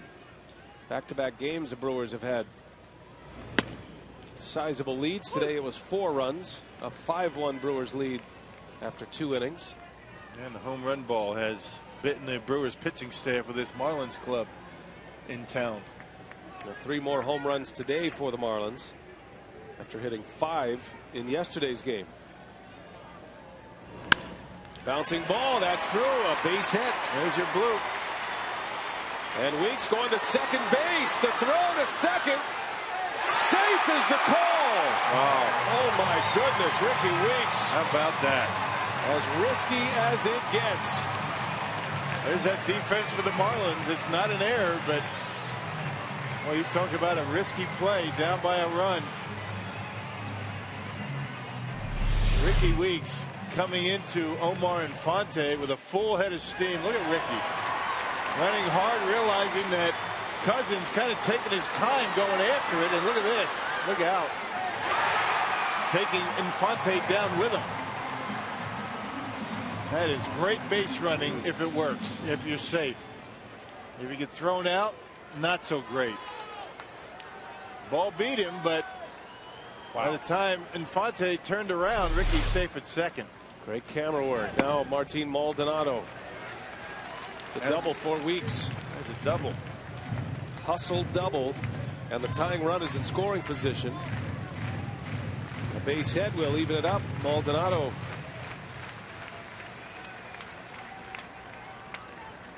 This is his second at bat of the game. He struck out in the 8th inning.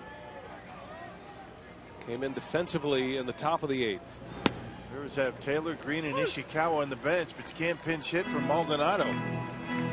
No catchers left. Maldonado's had some big hits for the Brewers late.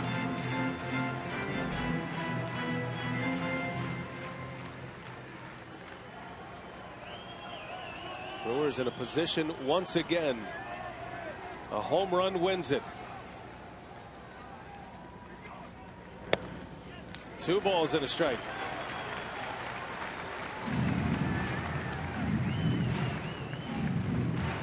Ozzie Guillen says, here we go again, with a few other words put in there. Just swatting some seeds away like he said, no big deal. I've seen this before. It's another day at the office. Heath Bell, who's been one of the game's best closers the last couple of years. Not so much this year for the Marlins.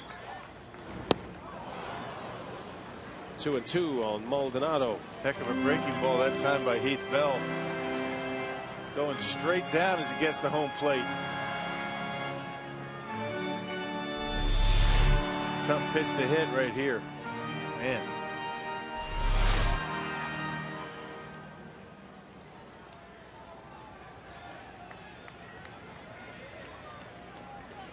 Yesterday, Bell was beaten on a couple of fastballs. He threw Ramirez a first pitch fastball for a strike, then tried to sneak another one by him, and Aramis hit it out. What does he do with Maldonado here? 2-2. Tying run at second base. 3 balls and 2 strikes.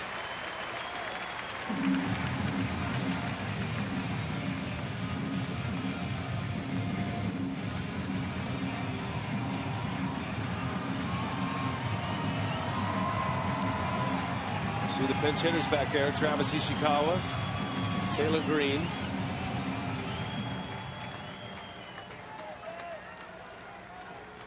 Brewers at the bottom of their batting order. Maldonado in the 7th spot.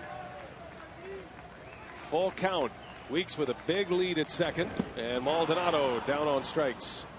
Buck will have to secure it at first, and there is out number 2. And the Brewers down to their last out. That's a heck of a breaking ball right there from Heath Bell in a 3-2 pitch. He's just banking on the rookie catcher chasing it, and that's exactly what he did. Well, Cesar Izturis was scheduled to hit. Instead, Redicky will go with Taylor Green. There's a little more pop in his bat, but Green's 2 home runs this year have been in pinch hit appearances.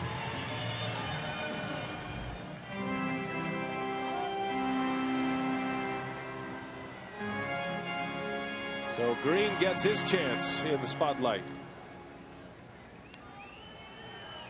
Looking for his big moment as a Milwaukee Brewer in the big leagues.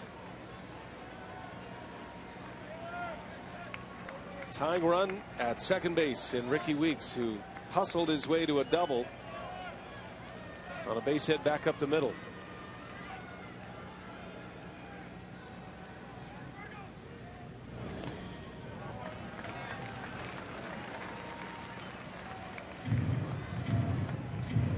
Brewers put their 4-game winning streak on the line here, matching their season high. Taylor Green has 2 home runs, both coming as a pinch hitter, as you just said. 2 for 14 at the plate as a pinch hitter is Green.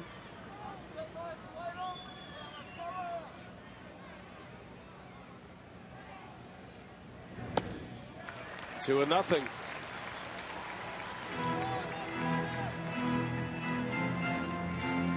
Well, Bell's had a good curveball.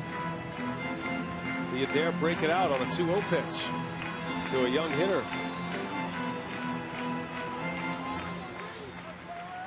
Well, the Brewers lost the lead on a 2-0 pitch.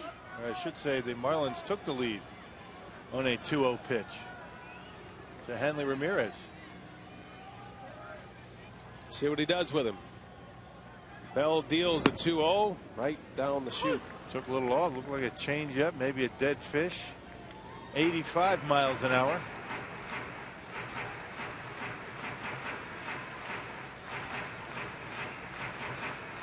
Travis Ishikawa in the on-deck circle in the pitcher spot.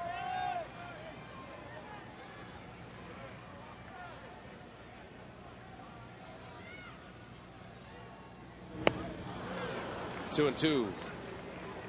Back to the heat. And now the Brewers down to their last strike.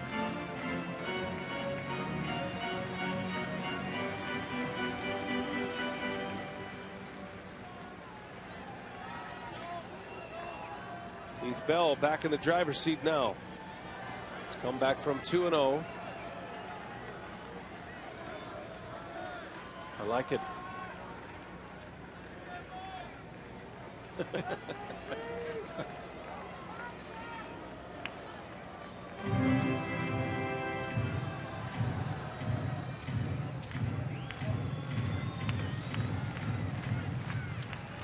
Taylor Green feeling the pressure. So is that guy. 2-2 pitch, and Green slaps one over to the shortstop Reyes, and the Marlins win. Brewers let one get away today, a tough one. The winning streak is over. They'll try to come back tomorrow and win the series to take 3 out of 4 from the Marlins. Much more still to come. We check in with Craig Kashawn, who is standing by for Brewers Live. Craig? Okay, Brian, thanks very much. In last 2 days, each team comes back to sting one another kind of in the same way. Extra inning last 2 games. We'll explore why those things happen here from Ron Running.